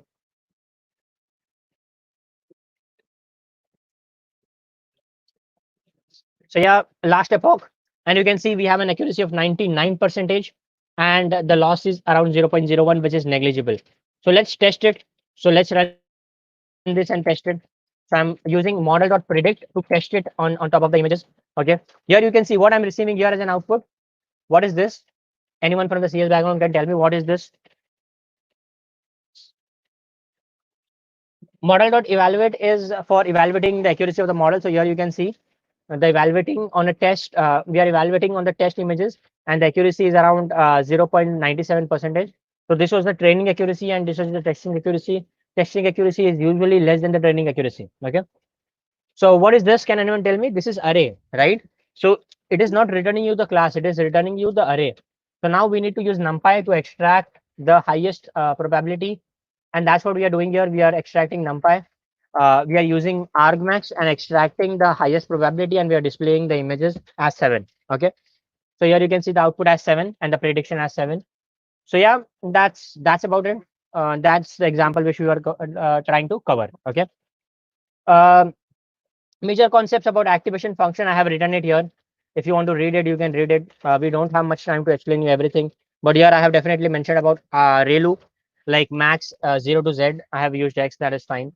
So max 0 to Z means if it's 0, it will return 0. If it's anything that is Z, it will return Z. Okay. So yeah, I have talked about everything here. You can go ahead and you can learn about this. Okay. So here I can improve the model more. I can add a more layer. Okay. Here I have written all the comments so that you don't need to worry at all. You can here I have wrote the complete code in just one given block. You just need to run this and it will create a machine learning model with 3 layers. So here you can see I'm adding one layer as 256 neurons, another layer as 128 neurons, and then the output as 10 neurons because the output layer. And if you see here, I have added a flattened layer, but I haven't mentioned the input size. Okay. So did I mention the input size? No, I didn't mention the input size. So will it still run? Yes, it will still run. Okay. I can mention it here with an input size, but I have mentioned that already, so I won't repeat that again. So let's compile the model, let's run the model, and let's see the output. So let's run this, and I'm running that for 5 epochs. Oops, what's the invalid syntax? Okay, I wrote 3 here instead of removing that. So I'll rerun this. Oh my god, like an error. Yeah, this will work, I guess. So yeah, you can see here it is working. So yeah, um, it should work. So here you can see we already have 98% accuracy in the 4th epoch, and in the 5th epoch we have around 98% accuracy. Oops, y test is not defined. Okay, we are not using the labels, so let me change the label here. Okay, just give me a second. Y underscore test, again spelling mistakes. I did run this lab yesterday, but I don't know why it's throwing an error today. So yeah, y underscore test, it should run now. Yeah, it is training the model. It should run. Let's expect it to give a better output. So here you can see the model is deep. Okay, so it is not going to converge in 5 epochs because there are 2 layers. One layer of 256 neurons and another layer is 128 neurons. So it is not going to converge most of the times because only 5 epochs. So I'm going to increase the epoch to 50, and it will take some time, but it will give us a proper output because the neural network is deep. So it will require time to learn. Okay. So here you can see it will take some time. Also, one more thing, as I told you in the example, I showed you that you can save the model. So you can use a function called as model.save, and you can write whatever name you want, and it will save the model with that name, okay, in your directory. And after that, you can load the model and perform a prediction on top of that. Similarly, like I have done here. Okay, I'll show you an interactive way of doing that. So this is an interactive way in which you can analyze how it works at the back end. So you can see this is the first layer called as a flattened layer with around 128 by 128, 28 by 28, that is 784 neurons.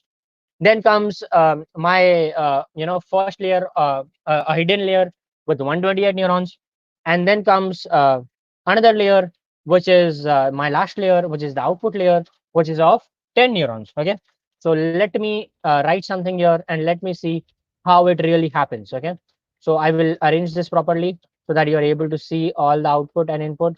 Okay, so here it goes, and I'm going to write some digits here. So I'm going to write 3 now, and you can see how every cell is getting learned. So here you can see how 3 is there, and the prediction is right, 0 1 2 3. So you can see the prediction as well. Okay, so this is how a real neural network might look like. Okay, so let me clear this, let me write 1. So 1, and you can see it is able to predict 1 properly. So yeah, this is how you can actually use or say how flattened layer really looks like. Okay, 6. So let me check if it is reflected in the output, and yeah, it is reflected. You can see it has selected the class 6. Let me confuse the machine learning with 1 and 7. So I'm going to write 1 like this, and let's see what it detects. So it is able to detect, it is telling that it is 0 1 2. So it is able to detect as 2. So I was able to completely fool the machine and say them 1 as 2.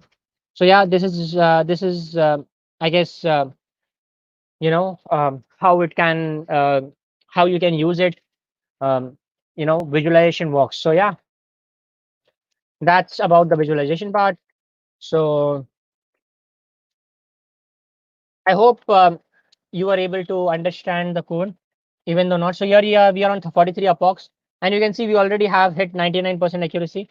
So yeah, that is there. We are improving. So this is the maximum you can improve. You cannot improve more than this with the current neural network architecture. Obviously, you can never have 100% accuracy. That will mean that it is overfitting the model. So let us train that on top of that, and let's see if it works.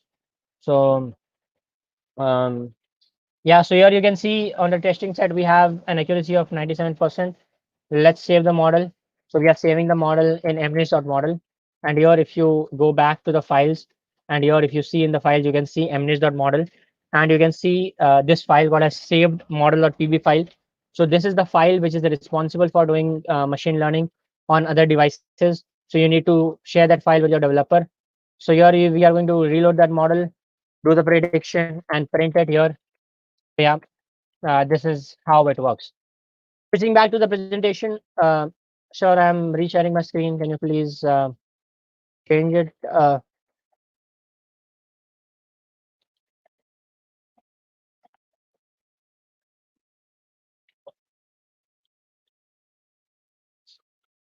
Yeah. So can you please add my other screen to the window?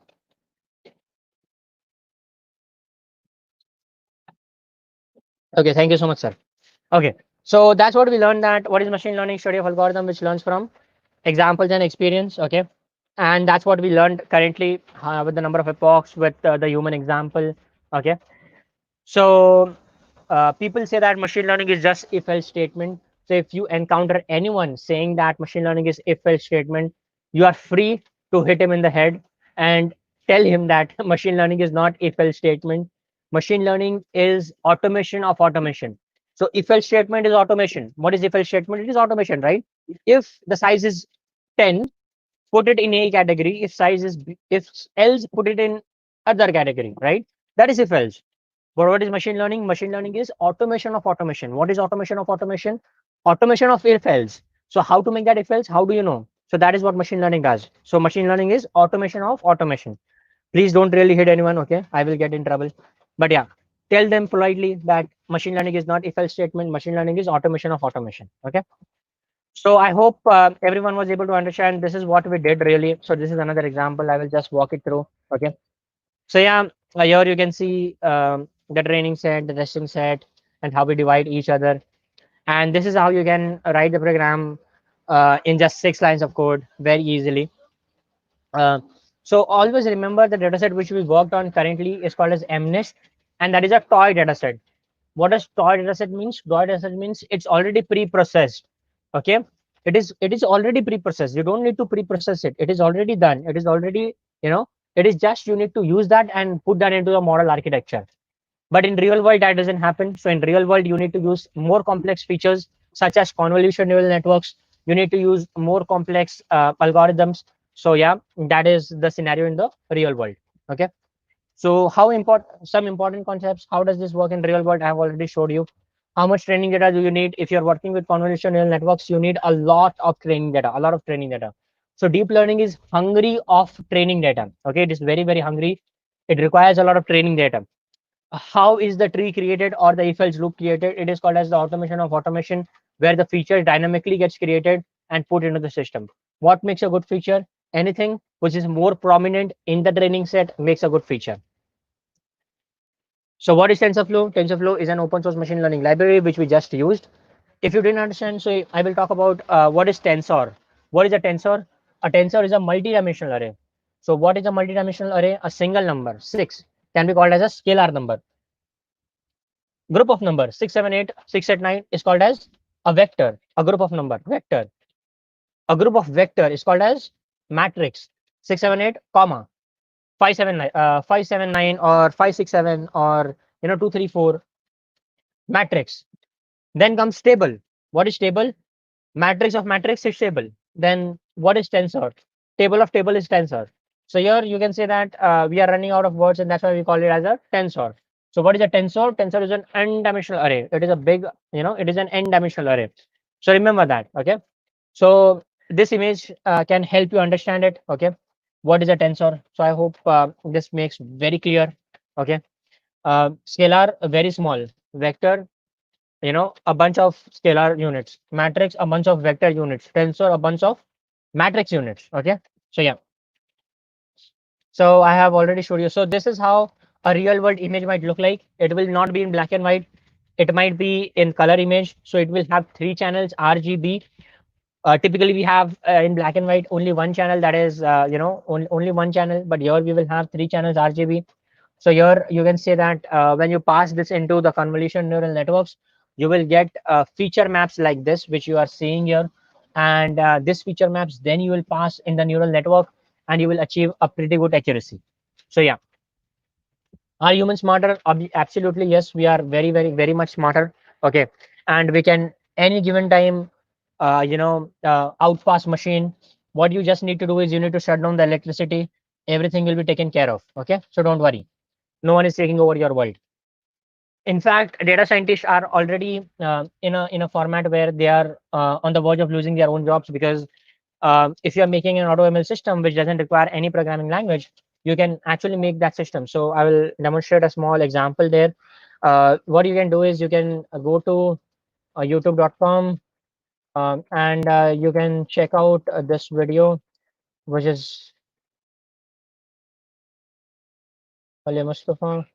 And here you can check out this video, the first video, this video. So this video explains you how to detect mask using machine learning with zero coding and ML knowledge. So you don't need any coding knowledge, you don't need any machine learning knowledge. You can actually uh, use that very effectively, very easily, without writing a single line of code. So do watch this video. It is 7 minutes, and share your views. I'll share that with the sir, and sir will be able to post that here in the channel. So you can go ahead and you can watch that maybe. Okay. So yeah, that is how you can see AutoML has taken over the world, and you can actually train machine learning models on the fly very easily without using any of that technical terms. Okay. So yeah. There are a bunch of examples which I might show later, but as of now, no. So what I'm going to do is I'm going to show you one example which is very close to my heart, which is called as uh, quick draw. Quick draw. So it is called as Google AI experiment quick draw dot with google.com. I'm going to paste that link to the sir. Sir will add that to the chat, and you can see this is how it looks like. So you have to draw things which they say here. So it's like draw a light bulb, I see square. Oh, I know. It's light bulb. balloon, I see matches. Oh, I know. It's balloon. van. How do I draw a van? I'm bad at drawing. Okay, I see forgive me bench. if I'm Oh, wrong. hello. Oh, I know. It's bad. Carrot. How do you draw a carrot? I see string bean. Oh, I know. It's carrot. Stairs. This is going to be difficult. know. It's stairs. Okay, because okay, feather is going to be a bit difficult. I see. Oh, I know. It's feather. So, do you realize what is happening at the background? Yes, what is happening at the background? You can see that here you can see what we are doing is we are training a machine learning model. So we are not training a machine learning model. We are using a pre-trained machine learning model for drawing different objects and see how it goes. So yeah, you can try it out. And broccoli. How do you draw broccoli? I see line. Or smiley face. Oh, I know. It's broccoli. Cookie. I see circle. Or potato. I see ship. Or hourglass. Oh my God. I see circle. Or potato. Oh, I know. It's cookie. So yeah, uh, you can use that, but we are running short of time. So sorry, I'm not going to. I would play that for like hours. Okay. Yeah, sometimes. So yeah, that's how you can use multiple tools like TensorFlow and Python. As I told you, as of now, they both are famous. So yeah, market. If I talk about market, you can see numerous jobs available as per, and there are a lot of IT jobs available. So make sure that you can learn. Even in this pandemic, many people have lost their job, but IT people have not. So most of the IT people still have jobs, and there are a lot more job generation in IT field than any other field. So yeah, make sure that you are learning great things every day. And I always say this, that don't celebrate your birthday, celebrate change, and learn every day, because that is very very important. Okay. So yeah, by 2024, computing jobs are going to be very much than the current graduates. I already see a lot of electronic students learning IT and getting a job at Infosys, TCS, and big MNCs. So why not you? What is stopping you? Okay. So learn computer science. There is a plenty of jobs here. So please, try to kind of get your hands dirty on technologies like machine learning, artificial intelligence, app development, support, and so much more. Okay. So thank you so much. I hope this was a session which you were expecting. We did cover some of the practical parts. We did cover some of the theory parts.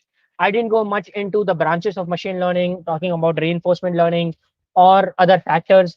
But yeah, due to the time constraint, this is what I covered. But if you really want to get a hands-on experience, I can take a hands-on workshop for a day or two, and you can request your faculty members or your host to kind of contact me, and we can further facilitate a workshop which will enable you to do hands-on uh, like and make machine learning models and deploy them. So we also run online boot camps. So if you are if you can contact me, if you want to run that, you can contact me, or else you can attend this kind of free sessions which I host on a weekly basis. I also put videos on my YouTube channel as well. So yeah, thank you so much for attending. I hope I'm free to I'm open to take questions, but yeah, limited questions. So ask me your questions and I will be happy to take them. So yeah, any questions, just put in so that I can go ahead and answer them. So yeah, anyone having some questions, please go ahead and add your questions, and I will be able to answer it. Sir, you can able to see the questions on your screen. Yes, sir, I am able to see it.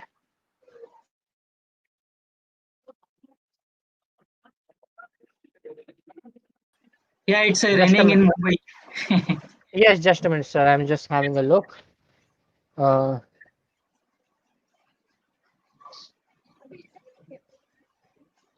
okay, sir. Just give me a second.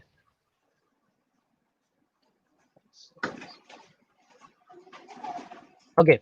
Sir, I want to ask the question, what is the difference between epoch and iteration?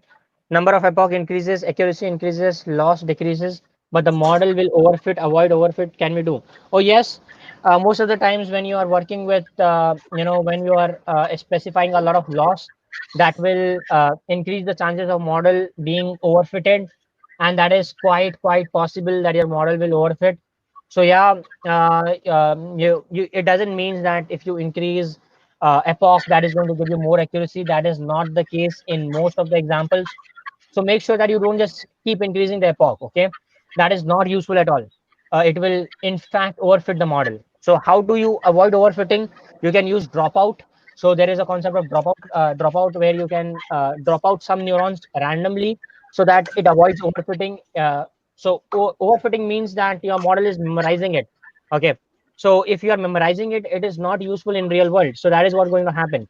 So you can use a technique called as dropout. You can optimize learning rate. You can optimize your loss functions. And these are the techniques which you can use to avoid overfitting. Okay. So I hope this answers your question. Any more questions? I guess I'm able to see some questions. Okay. Which tool you use to visualize runtime training and demo? So that's a tensor board. You can use tensor board, which will enable you to navigate through your training processes. Okay. I have exported the file and put it on a GitHub. And yeah, that is also, there's also some open source tools available which can enable you to do so. So feel free to go ahead and do that. Okay. So yeah, tensor board can help you to visualize your training in process using, so yeah, you can use that. Okay. Any other questions? Keep it coming. But I'll have to leave at 1:55. So make sure that you keep, make it quick. Add your questions quickly. Okay. So there is no more question is in comment section, sir. Okay. No more question. Yes, sir. Oh, that is good. I guess Sir, everyone and liked the session. director sir has joined the meeting. Yes, sir. Yeah. Now I request our director, sir, to say some few words. Yeah. Good afternoon, everybody, and especially the speaker, Mr. Ali. Thank you so much for being with us for such a long time. And I appreciate your session was very informative and well received by the audience. I could see that in the live chat that a lot of people have been commenting so many questions and so many comments actually.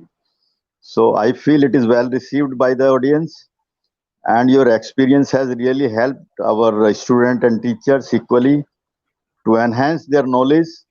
And moreover, you have ignited a spark that people should come forward and learn these subjects and do some good projects in this area. So that is very wonderfully delivered by you, and it strikes a kind of a linkage between audience and the machine learning, and that really serves the purpose of having you on the occasion, and you have fulfilled that kind of promise. So thank you, Mr. Ali. And as you have suggested in some of the comment that we could also arrange hands-on practice for a day or two dedicatedly for our faculty and student, we are definitely looking forward to have that kind of session and deliver some sort of practice session and workshop kind of activity through your help. Thank you very much for being with us, and we are really looking forward to collaborate with you in time to come for these kind of activities. Thank you so much. God bless you. Thank you so much. Thank you so much, sir, for inviting me, and I thank everyone for giving me a platform to share my knowledge, and also Omkar because of him he got us connected. So yeah, thank you so much, everyone. Thank you so much, sir. Yes, thank you, sir. Thank you. On behalf of all Thank you the so much. participants, principal, sir, director, sir, and management of THEEM College of Engineering, I thank Ali Mustafa for such a motivational, inspiring, informative session. Hope the participants might have got to know more about machine learning, language processing, translation, dialects, etc. You gave a lot of examples in such an interactive way and daily used emojis, etc. to explain the ML and its algorithm. And you even explained very well the implementation and shown the results of test case. At the last, once again, I thank from bottom of my heart for coming over here and accepting our invitation at a very short notice, and hope to see you again for such a kind of workshops or programs in near future. Thank you, sir. Thank you, sir. So we can wind up the session now, sir. So much. Thank you, sir. Okay. Thank you all. Yes. Thank you, sir.